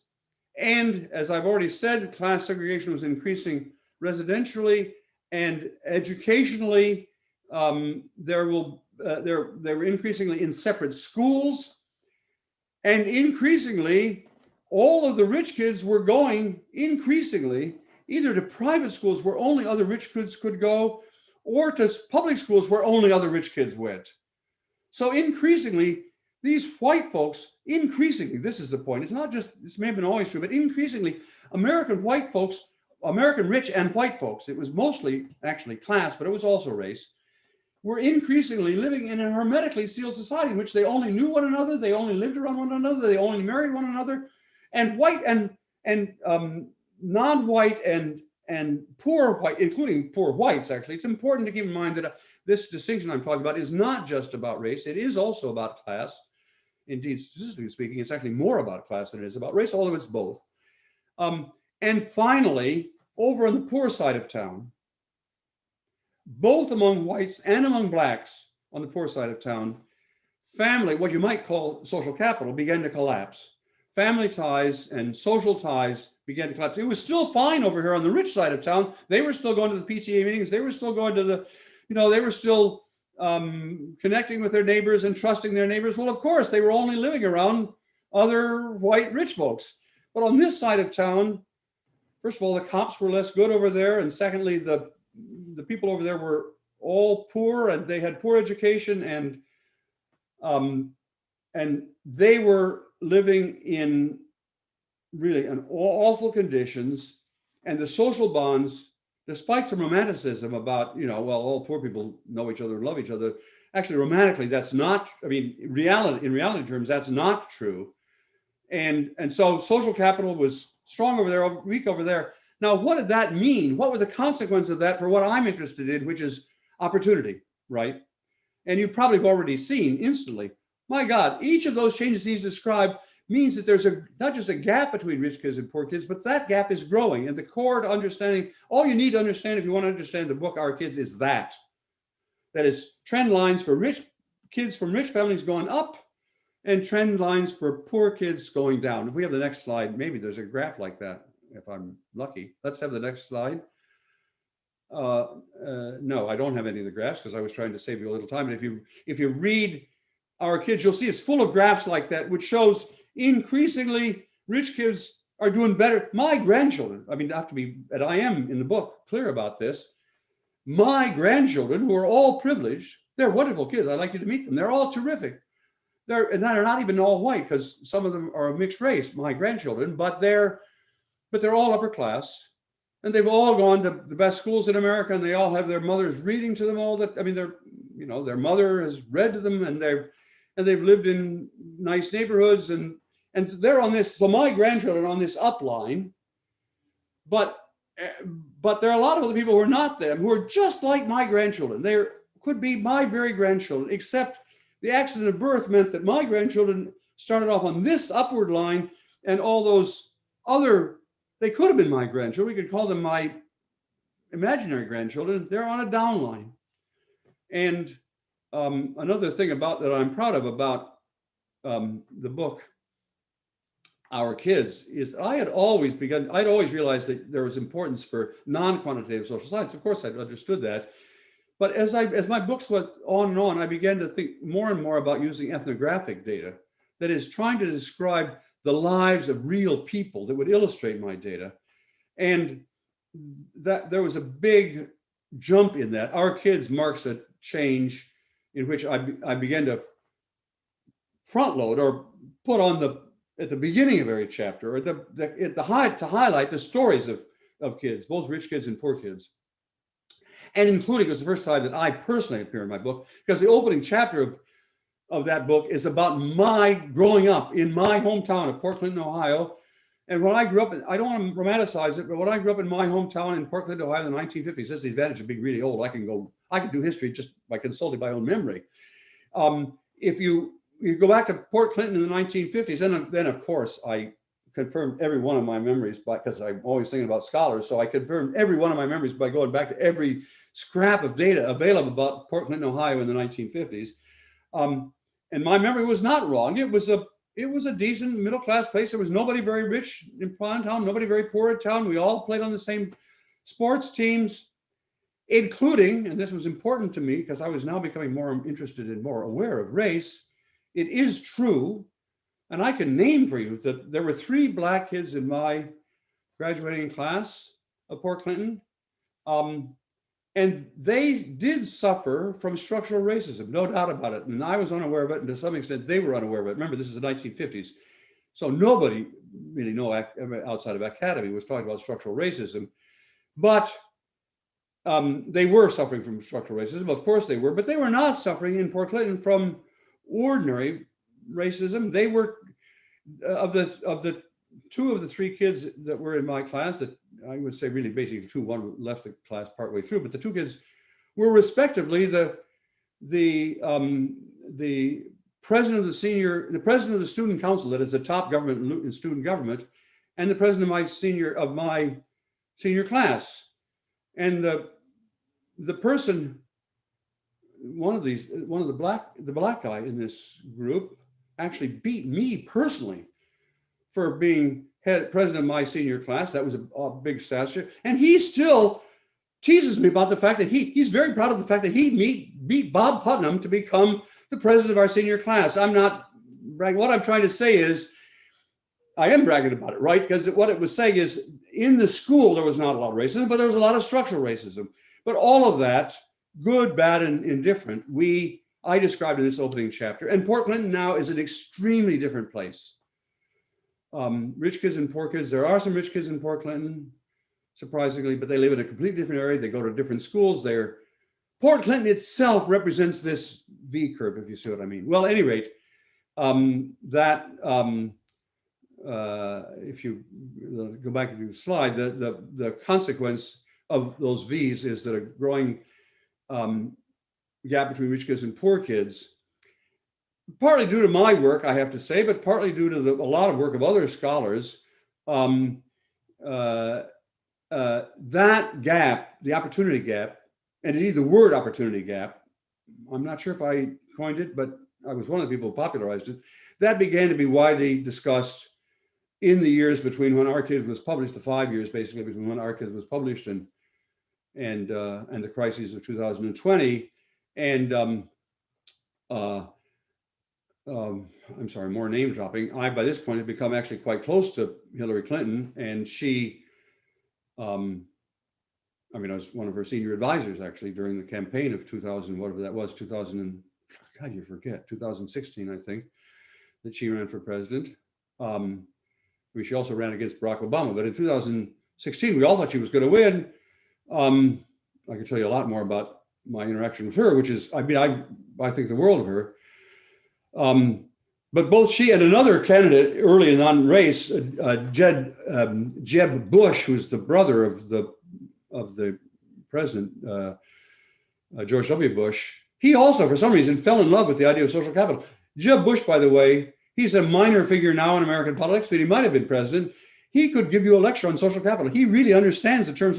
He says the concept of social capital changed his life. And he was running for president in 2016.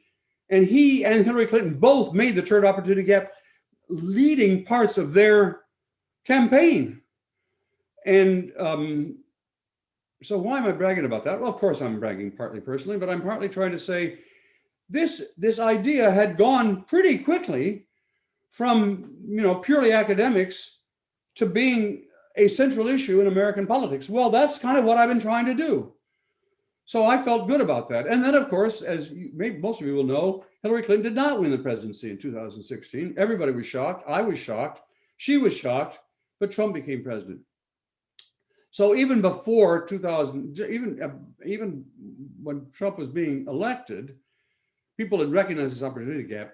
I don't want to talk very much about Trump at all. I mean, of course, I love to talk with Trump for hours, but that's a different issue. But now I want to go to the next slide, and I really am now approaching the end of this, which is, this is an idea that has been percolating in my mind for a long time, but it really only accelerated. And ends up, I'm going to tell the story of my most recent book called The Upswing. So this is actually what's in front of my mind. I had to go back and refresh my memory on all the things you've talked about so far, because for me too, it's ages ago. But what I'm about to talk to you now about is what I'm talking to other people all around America and in other countries right now anyhow. So you're going to hear a little bit of my current stump speech. I apologize, but at least it'll have the virtue that I can go through it quickly. I had long been concerned about patterns of change in 20th century America. You know that I've been concerned about patterns of change in social capital, at least going back to Bowling Alone. And gradually I'd become interested in long-run trends in the economy, and I began to worry about what are trends in economic inequality. If we have the next slide, that led to this book called The Upswing. And I honestly can't remember. Let me just do a bit of the backstory, because what I'm now I believe that academics is a profoundly collaborative, and must be a profoundly collaborative enterprise. That's one thing I want to emphasize throughout. I hope I've made that clear already, but if not, this will show it. In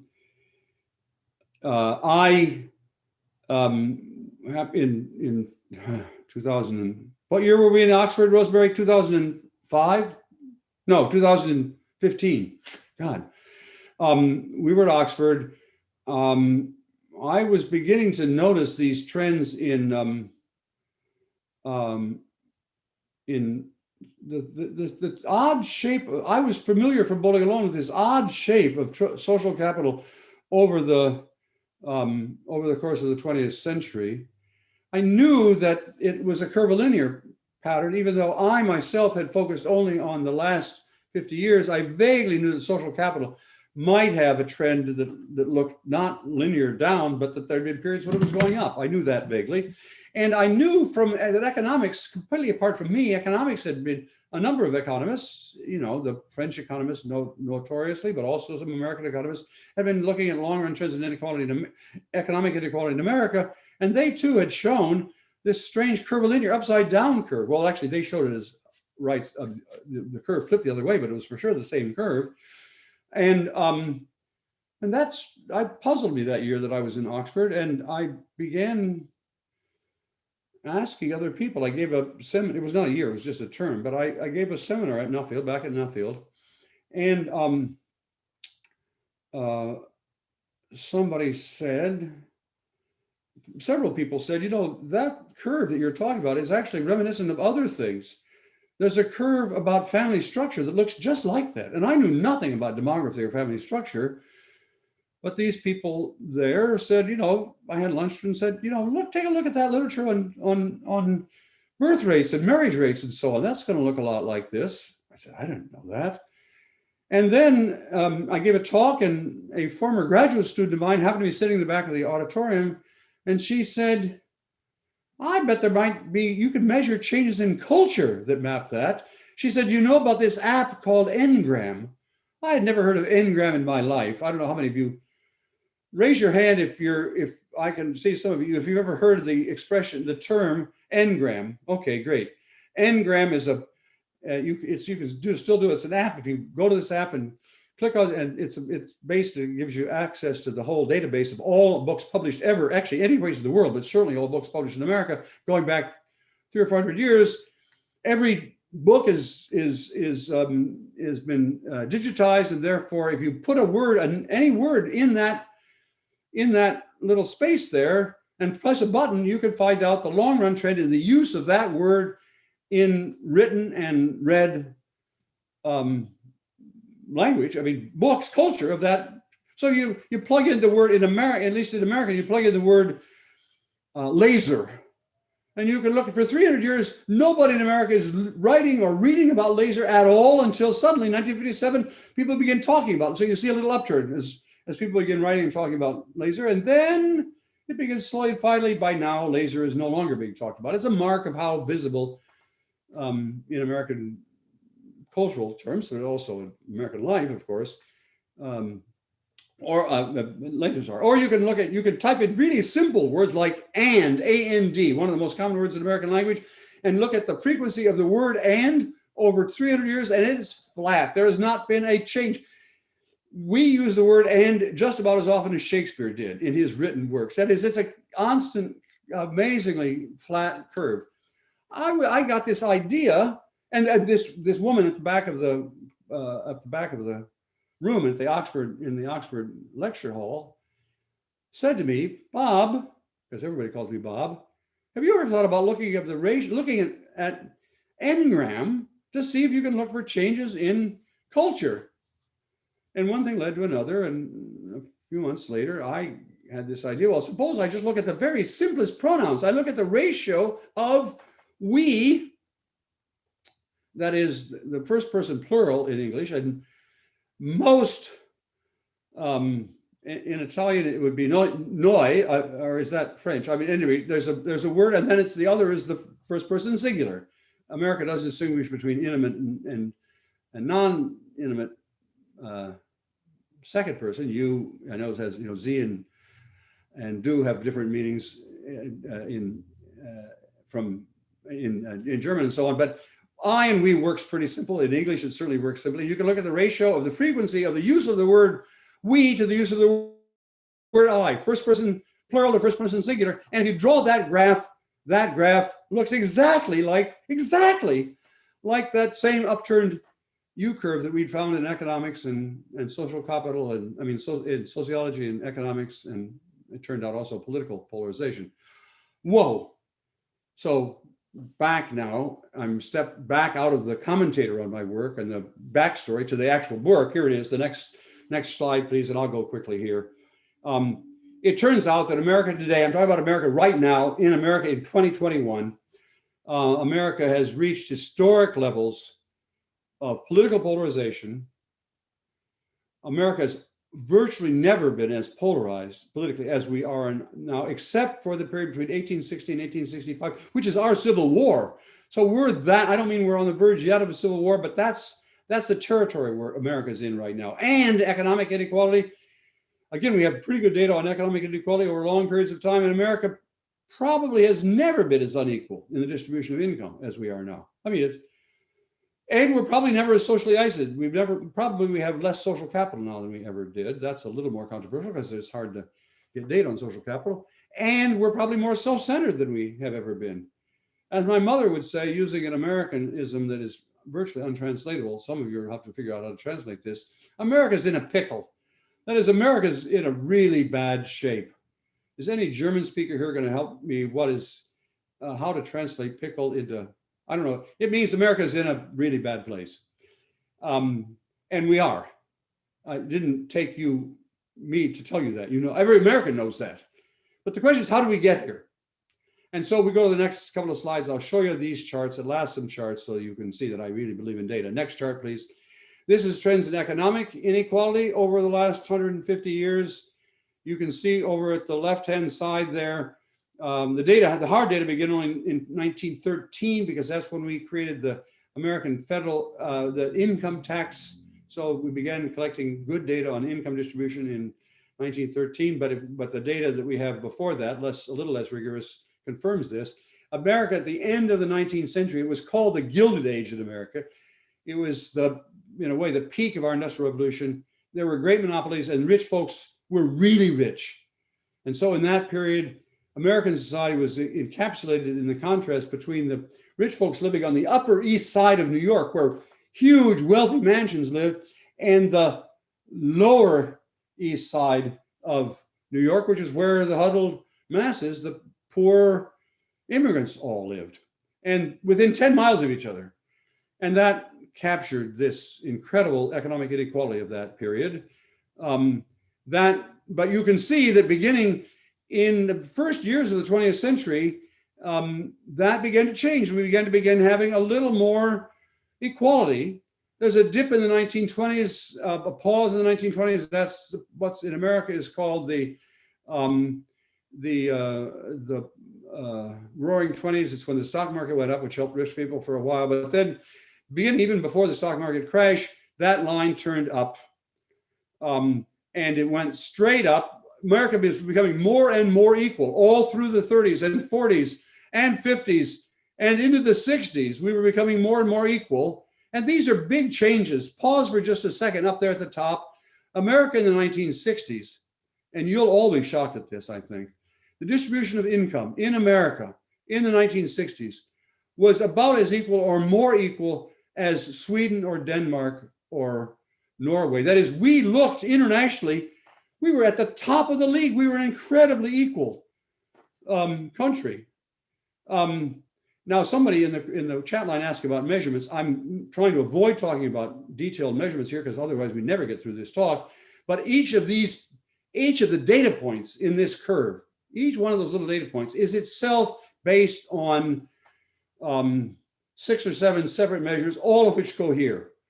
Strictly speaking, it's a factor score. So we use things like distribution of income, distribution of wealth, distribution of income before and after taxes, distribution of wealth before and after taxes, rates of upward social mobility, lots of different measures. Conveniently, they all tell the same story. So I'm not in any way oversimplifying here. This is what the data show. And it shows that beginning in about 1970, but especially beginning in 1980, we suddenly started moving from a Sweden-like society to keep going down, all the way down to now. And actually, if the data, I know what the data look like since we completed this graph, and the data are now in 2021 down below the bottom line here. America is now more unequal than we have ever been in our history. So you can see we're in bad shape, but you knew we were in bad shape. I don't know that you knew how bad shape we were compared to our own history, including our own recent history. Let's have the next slide quickly, please. This is a social capital slide, I think. Yep. Oh, no, this is polarization. Sorry. Great. Polarization, or rather, in order to have the graphs all sort of have the same orientation vertically, here, up is always good. Here, up is getting along politically. Down is polarization. And you can see America in the late 19th century was not only very unequal, but also very polarized politically. Americans don't know this. Many Americans don't know this, and surely the rest of the world doesn't know this, but America in the 1890s had a politics of tribes. We had parties, 2 parties. Many places in the country in the world didn't have parties. We'd had parties for a long time, but we had never had them as much at odds with one another, except in the Civil War, which had happened basically 30 years earlier. So we were extremely polarized politically. We were sort of, at the beginning of the 20th century, we were not quite at the level of the Civil War, but we were very polarized. But then again, you can see as we entered the 20th century, we became less and less polarized, more cooperation across party lines. And by the time of the middle 50s, basically America up there is a kind of, you would say, if you didn't like it, you'd say it was Tweedledum, Tweedledee politics, not much difference between the parties. Many people in Europe will recognize a similar kind of pattern in a similar kind of period. This is the period in Britain, which was called Boscolism, in which there was not much difference between the Labour Party and the Conservative Party. This is the pre-Thatcher period, in which there was a lot of, and this was, and Germans know what this period looked like. It was the period in which the Bad Godesberg, the post-Bad Godesberg Social Democrats had moved way far to the left behind the older hard-nosed socialists, and they were becoming integrated in the political system. There are similar kinds of periods, but America was especially marked, and America was very unpolarized then. But then coming out of the 60s and into the 70s, suddenly we started becoming more polarized. down, down, down, down, down. We keep going down, more and more polarized. And again, if we kept this going down to the end of to now, it's even further. We're now super polarized, and that's what I meant when I said earlier on. We're now about as polarized, maybe even exactly as polarized as we were in the Civil War, for goodness sakes. Okay, end of. I could talk forever about that because this is what Americans now are. Every American I know is worried about this chart, or rather, they're worried about where we are on this chart. Next, please. I have a suggestion to make. Should we have a break of 5 minutes, because we are now going for 1 hour and 40 minutes, and perhaps everyone wants to drink a cup of water and goes to the toilet? How many slides are there left? I believe that there may be, I think I'd like to get to 2 more slides quickly, and then we can take a break. So this is the trend in social cohesion. I won't go through this in detail. The social capital, it shows the same inverted U pattern. I'd love to, I'd go back to social cohesion for a second. I'd love to tell you more about this because, of course, people talk about how inventive and trying to, I've got reasonably good data measures of social cohesion, social capital over 125 years. I'm very proud of that. And the next slide I'm also proud of, which is cultural cohesion. That is the degree to, next slide, this is, or cultural solidarity. There's a lot of, there's a lot of, I think, interesting data behind this, including that engram that I mentioned about the I, we, I. And if we go to the next slide quickly, this shows when you, that's that engram that I described. This is the ratio of we to I in American books. It looks exactly like all the other curves. And that led us to begin calling this the I, we, I curve. If we have the next slide, you'll see how all those curves fit together. We call it that. Now we call this the I, we, I century. And if we go to the next chart quickly, you'll see that's a reasonable history of America over the last 125 years. Astonishingly, many, behind this curve, there are dozens and dozens of separate measures of economics, politics, culture, and society, all of which concur with this basic U-shaped graph. And I'll just say, forgive me, I know Jacob and Tristan, we want to take a break. I just need to say one more thing about what the point of the book is. Anybody who looks at this graph, the first thing they ask about is what happened up at the top? What would have caused, could you point up to the top? Yep, what happened up there? They want to know what caused this to, what America to go. And Bowling Alone is in that genre. Bowling Alone started up there and talked about how we were going to hell in a handbasket, where everything was getting bad. But actually, it turns out that's not the most interesting turning point. There's another interesting turning point in this graph, which is down at the far lower left corner. That was a turning point too. It was a turning point in the opposite direction. But the reason that that's more interesting for Americans today is we should want to know not what was America like when we finished this upswing, but how did they get started on it? Because that's where we are now. The most relevant kind of history we want to face now is that period. What the lessons, and remember, I'm about lessons that have practical implications for Americans today. The lessons that we're going to find are back in that earlier period, not because they were living in a period just like the one we're living in now. And so if we go to the next slide, and this I think is actually the last slide of all I wanted to show you, just very quickly. I'm not going to talk through this slide, but I just wanted to get to this slide because what we intended to do in this book is this. We intended to draw lessons about America's last upswing from that experience that would help us today. And the items listed on this chart are all features of that earlier period called the progressive era, which we think are direct lessons and have direct counterparts in today's world. We think Joe Biden could read this list, and honestly, Joe Biden and his people have read this list. And we think you could read off from that list what they should do now to get us pivoted toward the right direction. And the last thing I have to say is that last item there, which says we is not inclusive, is where I would have started, or where after we break, I can start briefly talking about race, because I know that race is really important, and I saved it for last, partly because it deserves obviously many books on its own, But when we come back, Jacob, if you'll allow me just a couple of minutes to talk about race, otherwise people will have a very, I'm sure they will have through no fault of theirs, they will misunderstand what I've said about race so far. Sure thing. Well, shall we have maybe just a 2-minute break, just so you can grab a drink, stretch your legs if you'd like to. So hang around for just a couple of minutes and we'll come back for a little bit more presentation and get on to some questions as well.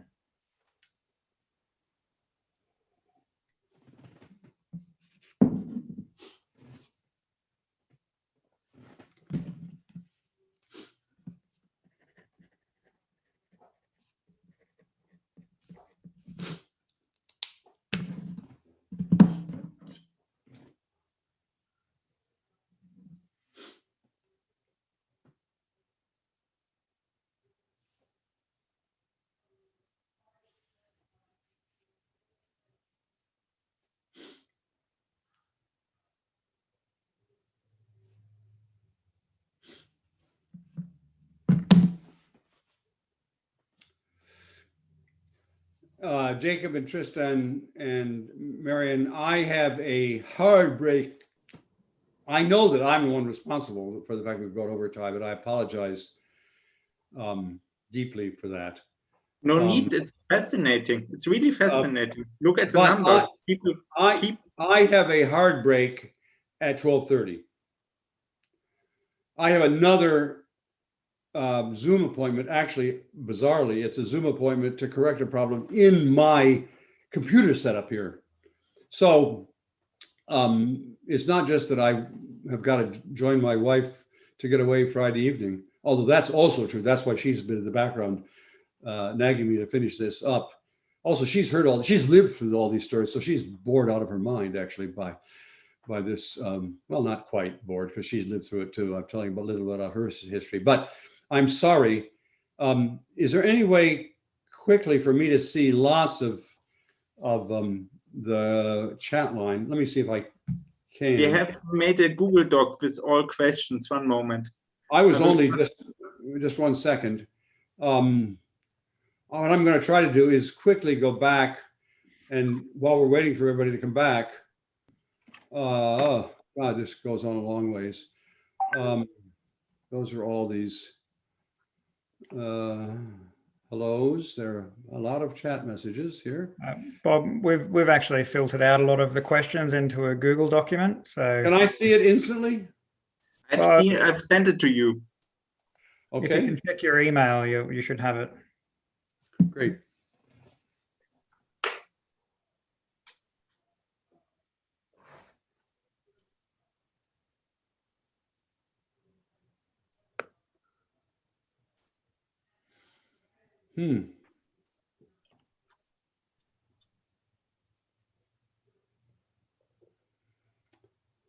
To what address did you send it? To my Harvard address or to my Gmail address? I've sent it as private message to you in the chat, but I can also send it to you. Oh, you did? Okay, so I didn't know that there could be in the chat. Oh, that's as a private. I can just send it to you on your email. Never mind. We've used up our 3 minutes, so I probably should. I know this is upsetting people who had to take a break. I think if we can, I'd like to get started now. Have we been 3 minutes? Yeah, I think you can get started now, Bob. Okay, so there have been lots of questions in the chat line. I've not been able to follow all of them, but I've seen a lot of them. Lots of the questions have involved race, and that's where I want to get to right now. It's embodied in the very last point here in this chart about the last upswing, which is what does we mean after all? I've been talking about this we that we were at the middle of the 20th century, but what's we mean? And that's an extremely good question. And it's a relevant question with respect to race, to gender, and there's a chapter about gender in the book, The Upswing. By the way, somebody asked why it's called The Upswing. It's called The Upswing because we want to focus on this part of U-shaped chart, which America was getting better most of the time, getting more equal, more cooperative, less polarized, more concerned about other people, less focused on self-interest and so on. But the question is, what kind of we was it that we were sweeping up to? Because you could say, well, maybe it was just a white male we. And then maybe, therefore, it's not at all we would want to return to. And to some extent, I agree with that, actually. I'm not going to talk at all here about gender. There's a whole chapter about gender, and I'm happy to talk about that at some point, but not right at this moment, because gender is different, and the gender differences in America, though they are important and they affect my daughter and my granddaughters, and I'm aware of that, it's not nearly as problematic in American life today as race. Race is a huge problem facing America, and gender isn't of that same degree. So I'm going to talk mostly about race. And the question is, was the we at the peak of this period, was that we really just a white we? And if we have the next slide, I can show you a couple of quick slides that illustrate. Sorry, the next slide just is, forget the next slide. Go to the next slide after this, please. That says racial equity and inclusion is, and I mean this, the central issue in American history, period. It dwarfs every other question in American history and American life today. And the question is, how does racial equity and inclusion, how does that map onto the IWI curve? So we have the next slide. I want to begin with, in a way, this is not real data, but this is what many people, especially many white people, think was the pattern of black-white equality over the same 100. So this graph is like all the others. It's the period from 1900 to today, and the vertical axis here is the approximate ratio of black well-being to white well-being. It's standardized in such a way that 1.0, which is the top of the graph, at 1.0, blacks and whites would have equal education, equal health outcomes, equal educational outcomes, etc. And you might say, well, what is included in that chart and what would be included? Well, anything could be in principle included, but most white people and many black people, but more white people than black people, think that the chart looks like this. It's what you might call a hockey stick. That is, nothing was happening in race until the 1960s. That blacks, and also women, but I'm talking here about blacks, and I'm talking only about blacks here, not about Latinos or Asian Americans or other ethnic minorities, because I'm a data-driven person and we just don't have really good data over 125 years about these trends for other non-white minorities, but we do have good data for black-white equality. And most people believe, most white people especially, believe that there was nothing happening in race. Race was a steady, awful situation for blacks, Jim Crow, etc., until in the mid-1960s, the lightning bolt of Martin Luther King and the Civil Rights Movement comes, and then after that, everything got better. America and most white people think it's been getting better ever since. That turns out to be false. That's not a real data. I'm going to show you now what the real data look like if we go to the next slide. And this is real data. It's the same basic curve with the same, ratio up and ending with 100. But now we're talking about real data. And this is real data based on measures of material equality between blacks and whites. The ratio of black life expectancy to white life expectancy, the ratio of black infant mortality to white infant mortality, the ratio of, and so I won't keep saying the ratio, but it is high school graduation, college graduation, income, earnings per worker, wealth, home ownership, even things like voting turnout. This graph, it looks, I hope you see, it's very much unlike what people think was true of race relations in America. And in a way, it's almost opposite, because what you see is that most of the progress, and this is a fact with respect to those variables, not all variables, but with respect to those variables, most of the progress made throughout the last 120 years in America on race relations was made before the Civil Rights Movement. Before the Civil Rights Movement. I know you'll find that shocking. And it was made especially, you can see it was made in two little jumps, especially from 1940 to 1960, roughly speaking. And then it stops. So far from being that early period, a period of blacks languishing with no progress, that was a period when the progress was made. And worse yet, after the Civil Rights Movement, when you would have thought, okay, now we've had the Civil Rights Movement, you thought the line would continue upward and America would have reached by now full equality. No, we stopped making progress after the Civil Rights Movement. It's a completely different chart. Now, I know that I'm talking here, I'm saying things that will be contrary to what most of you believe. And so I want to ask you, my co-author, Shannon Romney Garrett, and I published an op-ed in the New York Times. We can find that reference for you offline, in which we lay out in much more detail our argument about race and the evidence and so on behind this curve. But let me just talk it through with you briefly. Remember, in that period from 1900 to 1970, all whites were doing better, but blacks were doing even better. That is, blacks were making faster growth in health. You understand what I'm saying. Blacks were making faster growth in infant mortality, in life expectancy, in income, in college graduation, high school graduation, in all those things, faster growth than whites for the first 2/3 of the American of this 20th century. And now you might ask, well, how did that happen, Putnam? How did the work of that happen? The answer is the short answer is blacks themselves did it, because this was the period in which the period of what's called the Great Migration. And I'm sorry, I've got to go directly here into a lot of things that American blacks will know about, some American whites will know about, probably not outside America. But during those years, the first 2/3 of the 20th century, millions of Americans voted with their feet by leaving near slavery conditions in the South to moving to the north, to Chicago and to Boston and to Philadelphia and so on.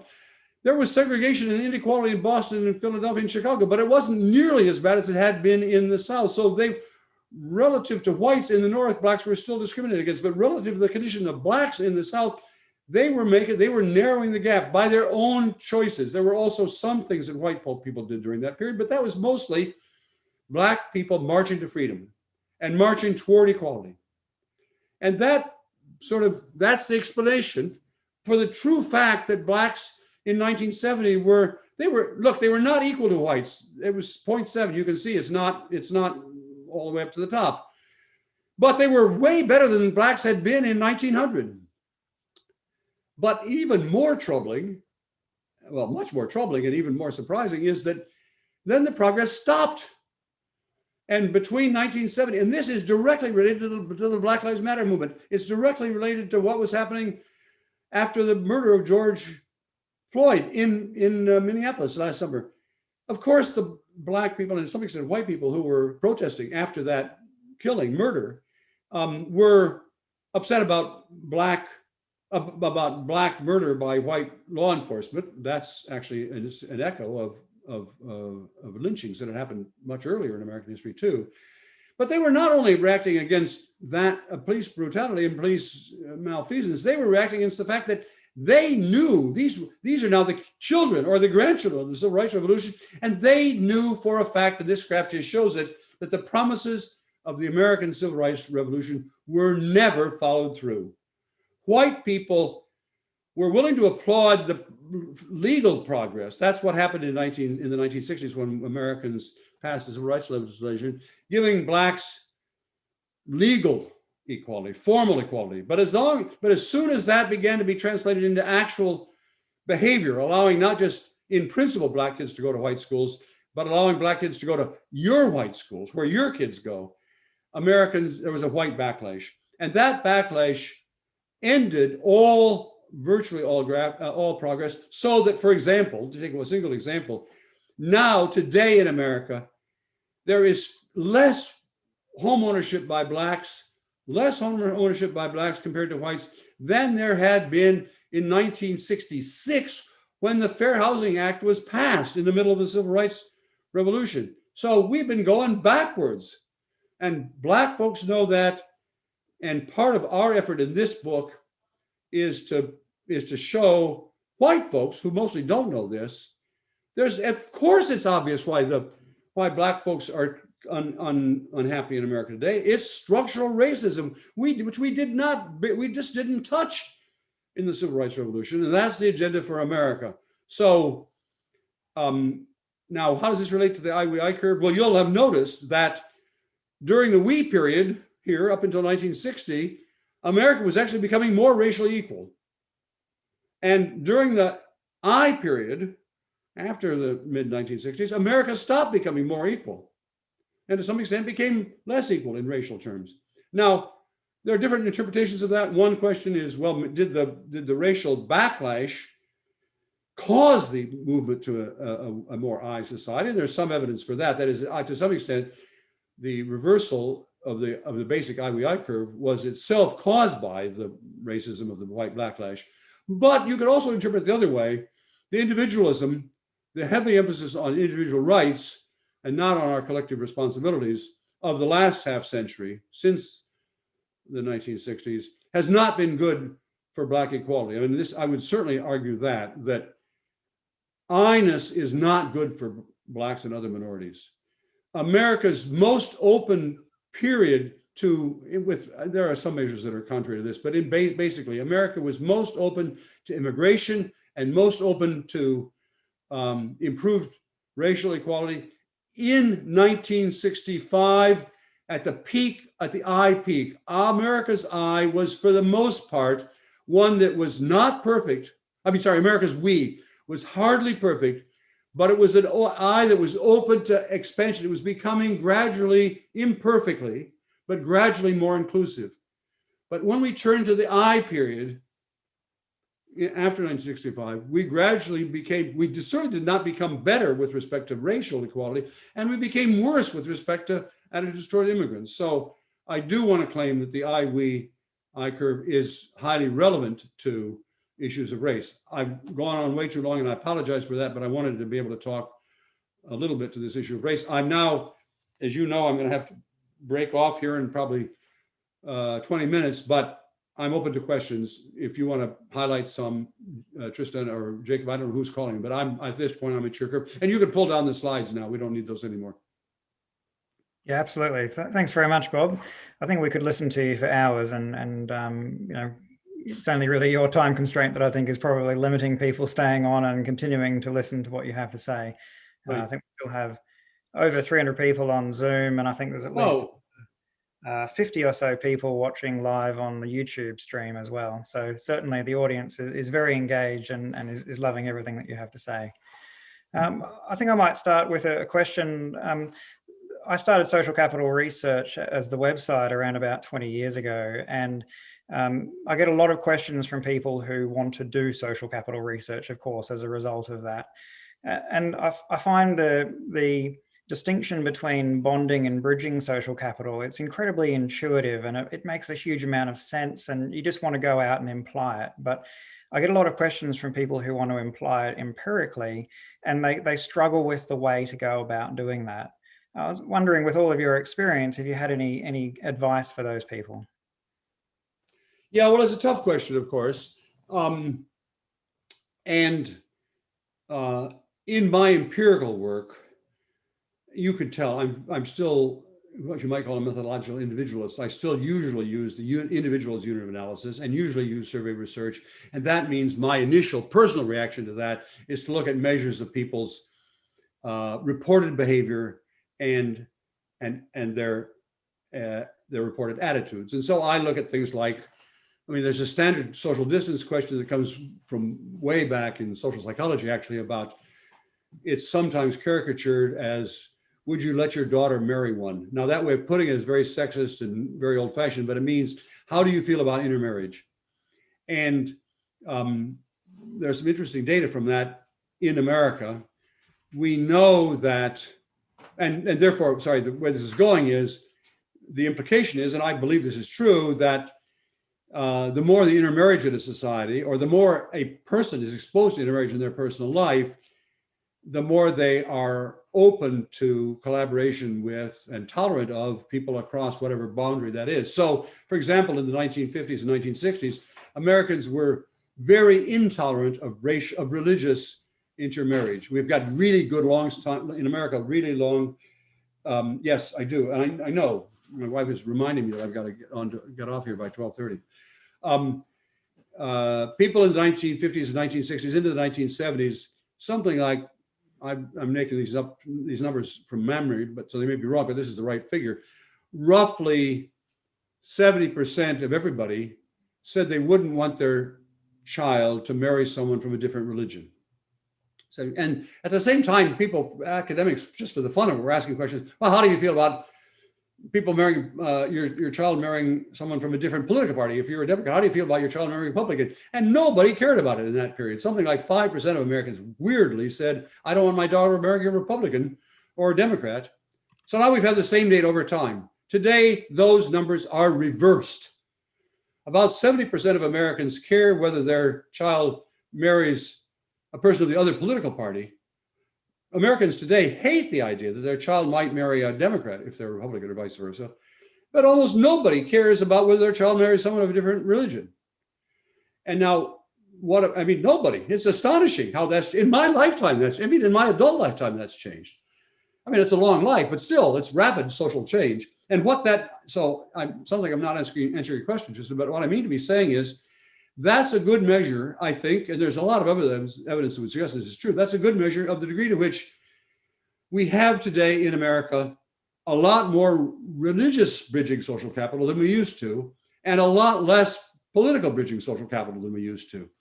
Now, I don't mean that that's the only way you could measure. You could look at the aggregate level. You could look at overlaps in group membership. You could look at neighborhood connections. A lot of other ways that you could look at bridging, but it's not in principle an intractable idea. It's not only is it attractive, intuitive, but it also is possible to measure. And even this is an even bigger. Remember, in everything I do, I have to use measures somebody else 50 years ago thought of.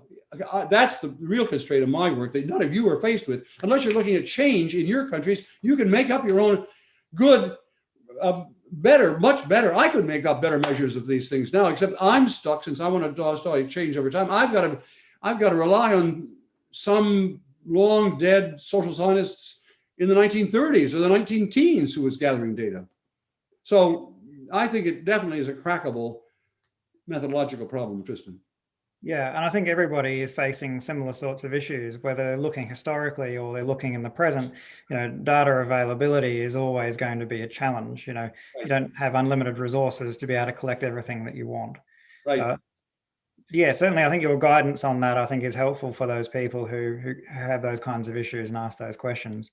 So I'm very mindful that we've got limited time, and there's literally hundreds of questions submitted before and hundreds of questions sent. So we're certainly not going to get to all of them. But what I'd like to do is go to some of the questions that have come up in the chat and allow people to ask their question of you. So we'll start with Emily Pitts. If you'd like to unmute yourself, you can ask your question. Hi, Bob. Thank you for a fascinating discussion.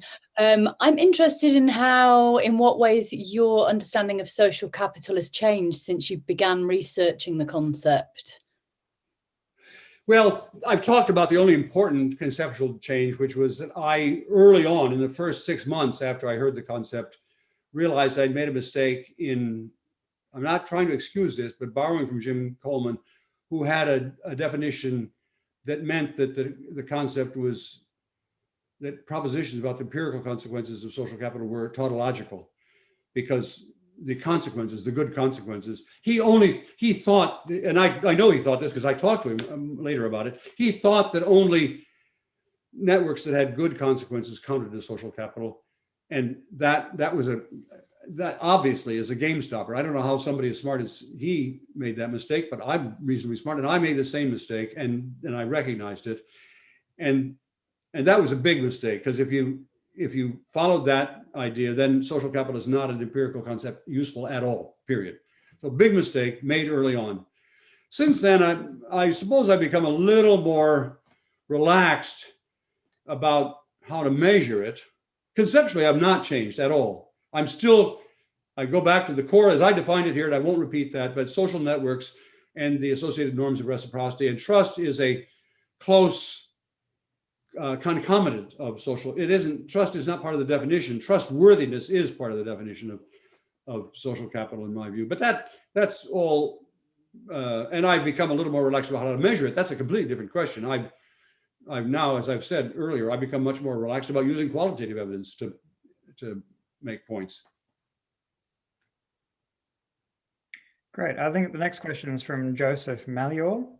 As Joseph can unmute yourself and ask your question if you're still in the room.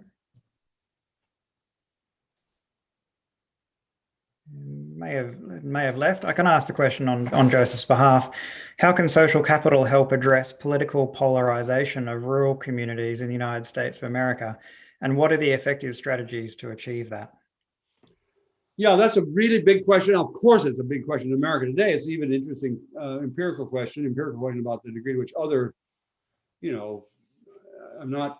I'm interested in comparisons to developing countries and late developing countries and so on, but I'm most concerned about developed societies like Western Europe or East Asia. And I think the question there would also, this urban rural thing would be relevant in all of those societies. And the main cleavage in American society in the 1900s, the late 1800s was also urban rural. And so that is an important cleavage. And because I grew up in the Midwest, I was not a farmer and my dad was not a farmer, but I grew up in the Midwest. I'm very, very conscious of the absence of ties between personal ties, bridging social capital between people in the Midwest and people on the East Coast. I've passed, so to speak, from being a Midwestern and having a lot of most of my high school, in fact, all my high school friends are basically on that side of the gap of this urban, rural, and East Coast, Middle America, coastal Middle America gap. And I have to say, I mean, these are people, they were my earliest personal friends, and I'm still close to many of them, but most of them voted for Trump, which is nuts. It's nuts because, I mean, objectively, it's nuts. He's not going to help them. But they voted for Trump because they feel disrespected by people like me. And some of them feel disrespected by me, even though I assure you, I don't just. So in my own personal life, I've experienced that problem. Now, some social bridging ties, I'm going to quickly move to the level of how do you fix bridging? I mean, how can you create a problem in absence of bridging ties? Usually the classic way to do that is to find two people who are on opposite sides of one divide, so they need bridging social capital, but are on the same side of another divide. So classically, football teams. So you could have blacks and whites both at Yankee Stadium. They're different races, of course, and probably different classes, but they're both rooting for the Yankees. And so the way you could begin to build some sense of common feeling among them, this is, of course, a trivial example. I don't mean that the sports is the answer to all this. I'm trying to illustrate the general point that if you can find things that people share,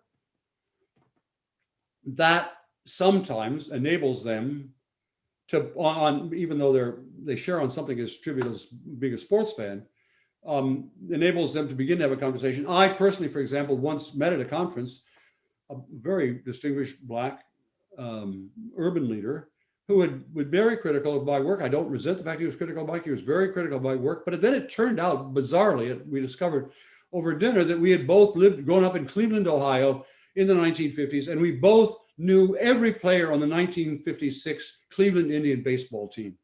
And we spent the whole rest of the evening talking about that problem. And actually, it is true. I'm sure he would say the same thing. By the end of it, we began to feel a little more comfortable talking about more serious issues than baseball. And so that, I don't want to be romantic. I don't want to say it's easy to build bridging social capital, and certainly not easy to solve big problems by just worrying about baseball. I don't mean that at all. I am trying to illustrate how often the way to create bridges is to rely on existing bonds along some other dimension.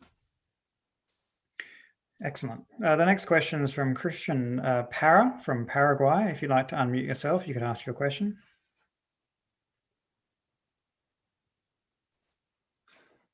No, I can ask on your behalf.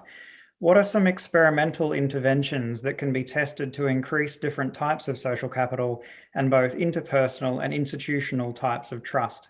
What is the role of commons, and how can commons relate interventions, commons related interventions be tested in the frame of social capital? Well, gosh, I mean, that's a hugely important question. I can't begin. I've got about, overall, for the next 3 questions, I've got a minute each for the next several questions here. So I just can't begin to answer that question, except to say there is now a huge literature, enormous literature, using experimental techniques on all aspects of social capital. That's, I recognize them. There's, and somebody will help me, or Tristan later on afterwards, we can post it someplace. There is a website run by an economist from Italy, which is a fabulously good fabulously good compendium of recent research on social capital. It's my quickest way of looking to all the recent research being done on empirical research being done on social capital around the world. Everybody on this list should also be on that list, because it's a super simple way of getting every month, every week, maybe every month in your inbox, a list of the 20 most interesting articles on social capital globally. Can you, if Kristen, you don't know that now, can you either look it up or give me a call later on? Pardon? We can do that. I believe it's called socialcapitalgateway.org. That's right. We'll check that and we'll post the link. Perfect, yes. Try and do 2 more questions if we can, really quickly. The next one's from Kay Banks, if you would like to unmute yourself. No, looks like this isn't working out very well. I'll read this one as well. I teach a class on social capital and take the students to Italy in the summer to observe their networks. What have you noticed that has changed in Italy since you conducted your research? Well, it's not, that's a long time ago when I began doing this research. Remember that I began doing this research 50 years ago. So or more than 50 years ago. So Italy's changed hugely over that period in a myriad different ways. In general, even though research today could absolutely, even post-COVID research shows that the differences I described in social capital are still true, and it continues to show they've been true for 600 or 700 years. In fact, the difference, I've visited southern Italy, and they made a lot of progress. They're still backward, but at the level of technology and economics and so on, of course, they're more advanced. Whether the social capital has changed, I'm a little more doubtful, but I have not done research in Italy. Remember, I've not actually done real research in Italy for 30 or 40 years. So I don't know the answer to that question. I will say just quickly, this is an important point. It turns out that social capital, measured in exactly the ways that I or any of you have been doing, the classical ways of measuring it, is itself a strong predictor of which places and people in the world have successfully resisted the epidemic and which have not. And that's totally predictable because this virus happens to involve a prisoner's dilemma in which everybody would rather not wear a mask, but they would rather that everybody else wear masks, please. And it's a classic case in which mask wearing has externalities. And therefore, it's not surprising at some level that places that have high levels of social capital in America and in Italy and elsewhere, across Europe, places that have high social capital have, generally speaking, people have complied more with the idea that we should wear masks to protect other people. It's an astonishing example of how social capital is relevant to issues that no one had ever thought of before. Maybe one more. One last question. So this one's from Cam Ferguson, if you'd like to unmute yourself and ask your question.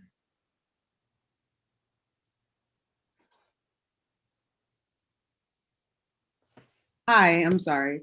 Thank you guys for doing this, and thank you, Dr. Putnam. I had a question. Hi. I had a question about some of the historic graphs that you were showing. So some of them looked at social cohesion along America's timeline.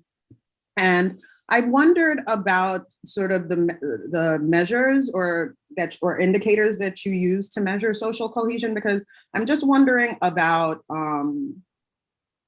if these measures took into account different participation rates of, for instance, women and people of color in civic involvement in general, and how you would kind of address that and looking across the timeline. Cam or Ms. Ferguson, that is an extremely good question, and I wish I had more than 60 seconds to answer it. Okay. First of all, I urge you to look at the book, The Upswing, which talks about race and gender in particular a lot, and talks about class a lot. I guess I would say that the measures of social capital or social cohesion that we've used are themselves not obviously racist. That is, it's family structure, for example. So we look at trends in the marriage rate, or we look trends in the fertility rate, having kids, or we look at measures of social trust, or we look at measures of joining groups and so on. There are level differences between blacks and whites, say, with respect to some of those variables. Blacks in general are less trusting of other people, including other blacks, than whites are trusting. But that's perfectly explicable in terms of structural racism, right? Blacks are less trusting, not because they're paranoid, but because actually blacks have been treated in a less trustworthy way. Historically, that's certainly true. So the level difference, and that persists. And we know that, and we talk about that in the book. But the trend over time is the same among blacks and whites. That is, blacks recently have become less trusting than they were before, just like whites have become less trusting than they have before. I don't know, Cam, whether I'm making too complicated a point too quickly or not, but I'm trying to say, and I mean this, making that as a more general point. In general, there are clear racial differences in level across all the measures we're talking about. And I talked a little bit about that in my little brief period here, in my measures about, and my talk about race here. And I urge you, read the chapter on race in Upswing, or just read the op-ed in the New York Times sometime, which I hope, Tristan, you can post the URL for that New York Times op-ed. So we talk a lot about racial differences. No doubt there are important ones, and I think I tried to make clear they're really very important. They're as important now as almost as important as they've ever been in American history. But that's different from whether the trends as between blacks and whites have moved in opposite directions. And I'm conscious, Cam, of how this is sounding confusing because I'm trying to compress, a year's worth of work into 3 sentences. So all I can do is ask you to read what I've written before and to accept my assurances that I think the question you ask is a super important question. Well, thank you. And it's not confusing. I actually quoted you numerous times in my dissertation. So, well, it's good. So I'm right with you. Thank you so much. I appreciate it. Thank you all very much. Tristan, or I don't see all of the other people that, I don't see Jacob and I don't see Marion, except my thanks, please. I'm already late for my next Zoom. Will you forgive me? Absolutely. And thank you all. Thank you all. I'm sorry. I really apologize to you for giving such a lopsided presentation. I'm really sorry. But I hope you can send me, Tristan, a copy of the chat line so I can get a better sense of what was raised. Absolutely. And we really appreciate your time. Thanks, Bob. Bye. Bye. It was great. Bye. Bye. Bye. For everyone else who would like to stay online, we're going to take a short break and then we can have some breakout rooms, an opportunity for a bit more further discussion and perhaps some networking. Certainly it seems to be a lot of interest in the chat around getting to know a few other people and making some connections, people sharing email addresses and social media profiles and so forth. So bear with us for 2 or 3 minutes and we'll create some breakout rooms and then you'll be able to join those rooms and carry on a little bit more discussion if you have the time to do so.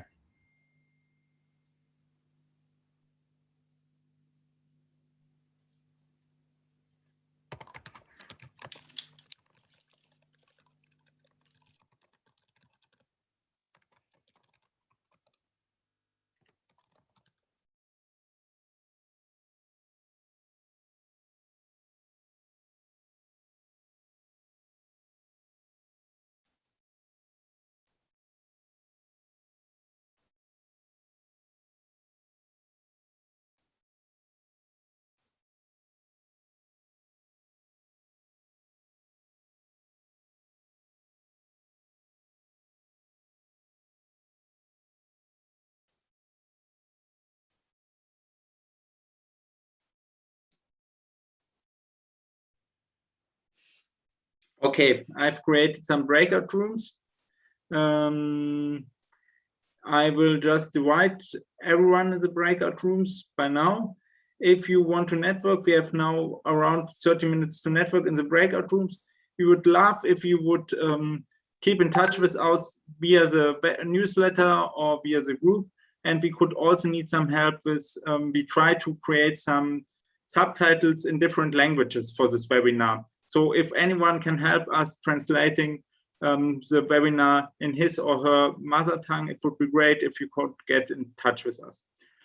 Thanks so much, everyone, for being here. And it was a great webinar. Thank you so much. I will create the breakout rooms now.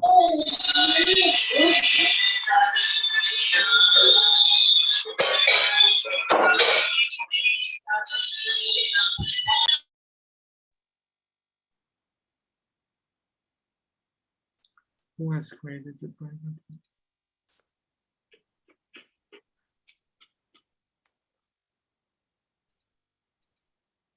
We are waiting for the breakout room. Ah, here we see. Oh man, oh no. Sorry. This was probably wrong. We need to go to the breakout rooms again.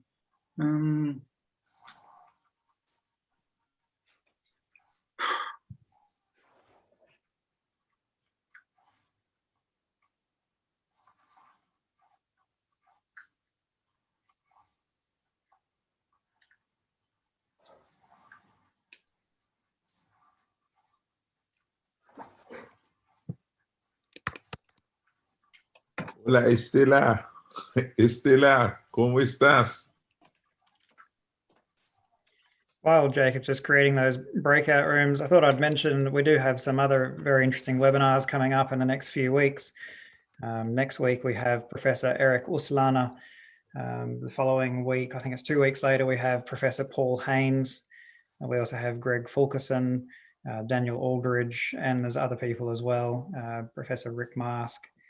So there's lots of interesting webinars coming up. You can find out about those from the Facebook group, or you can check the website, socialcapitalresearch.com, and go to events, or subscribe to our mailing list as well, and you'll get an email about those webinars. Okay, No, it didn't work out. It's not working. Hang on. It's not working. One moment. I will just put you now manually in breakout rooms. It will take 1 or 2 minutes, but you need to get a bit more experience with breakout Jacob, we had rooms. them up. If you leave it to allow them to enter any room, there's an option for that, Okay. and they can just join. Yeah. Yeah. We have Alex in the background. Yeah, so if you guys click down on breakout rooms, then you'll see them, and you can just click join on the side there. Okay. It looks like the topics came off of them though. Yeah, I think I stopped them by accident because I'm so inexperienced. I was in entrepreneurship, but then I got booted. Here, I can, Yeah, Jacob, I that's can do it real quick. sorry. If you want to give me like 2 minutes, I can set them all back up. If you want to close them, and I'll get everybody in there. I thought I was talking. I switched my microphone earlier, so I was sitting here talking, and I jumped into a room. Okay, go for it, Alex. All right, close them. You guys talk amongst yourself. What's your favorite Okay, I thing close about them. social capital? You close Yep. them. I got them. I got you. Okay, perfect. Thanks. I'll do the topics first, and then I'll do the regional ones, so that way people can. Thanks, jump in. Alex. Sure. Everyone is having just 2 more minutes of break, and then we are fine with the breakout rooms. I just want to say thanks, Tristan and Jacob and the team for doing these. They're probably the best in this last year of Zoom fatigue and death by 1,000 Zoom videos. These have really been enjoyable and at least not stale. So I will say that. Thank you guys for your hard work and being generous with doing all this. They are indeed generous. Well done, Jacob and Tristan. Thanks for helping us so much, and Marion and Theodora, and thanks everyone for joining the session. We could not have done without you. Good. So let's go to the breakout rooms and have a bit of a chat. Yeah, I think Alex is still creating them. Yeah, no, he's got a spreadsheet, so he's putting it in. Do you guys just want the topics, or would you like the regional ones as well? Just make the topics, I think, regional. Okay. Just the topics, All right, here we go. yeah. So yeah, you can go to down at the bottom where it says breakout rooms, you'll be able to join. Okay, great. Wonderful. Thanks, Alex. Thanks.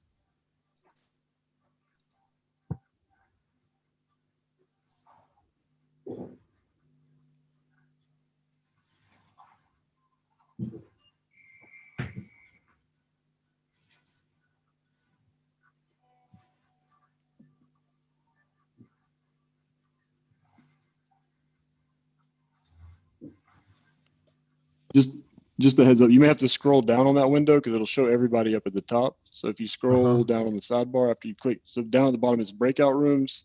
It'll pop up a window and you just scroll down via that sidebar. It'll say not join, not join, not join. Go all the way down and you'll see the different topics with a little blue button on the right hand side that you can join. Sorry, guys, I do this for a living. We don't do much Zoom. We use other platforms. But I have a question. I would like to be in the equality or civic society. What I have to do? What I have to do if I want to join civic society, for instance? I can put you in there. What is that, Jean Eddy? Yeah, Jean-Eddy Saint Paul, civic society. All right, I'll put you in there. There we go. You are in there now. There's a blue join button on the top right-hand side of the groups. And that's how you join it. Hello. Hi. Hey. I'm greetings from Colombia. Actually, I wish you would all be here researching the social capital on the streets of Colombia. I think it's social capital in the making. I would like to know in which group I'm interested in not-for-profit organizations, legal entities, which I think are the ones that better englobe social capital. Where should I go to? Which breakout room? Like rule of law, norms? Is there something like that? Nonprofits. I'm actually a non-profit as well. Which room? Yeah, we haven't got a not-for-profit room. Probably the civil society one. I'll meet you there. Great, thank you. Okay. Is everybody else pretty clear on how to get into a room? So right now you're in the main. Hello. Hey.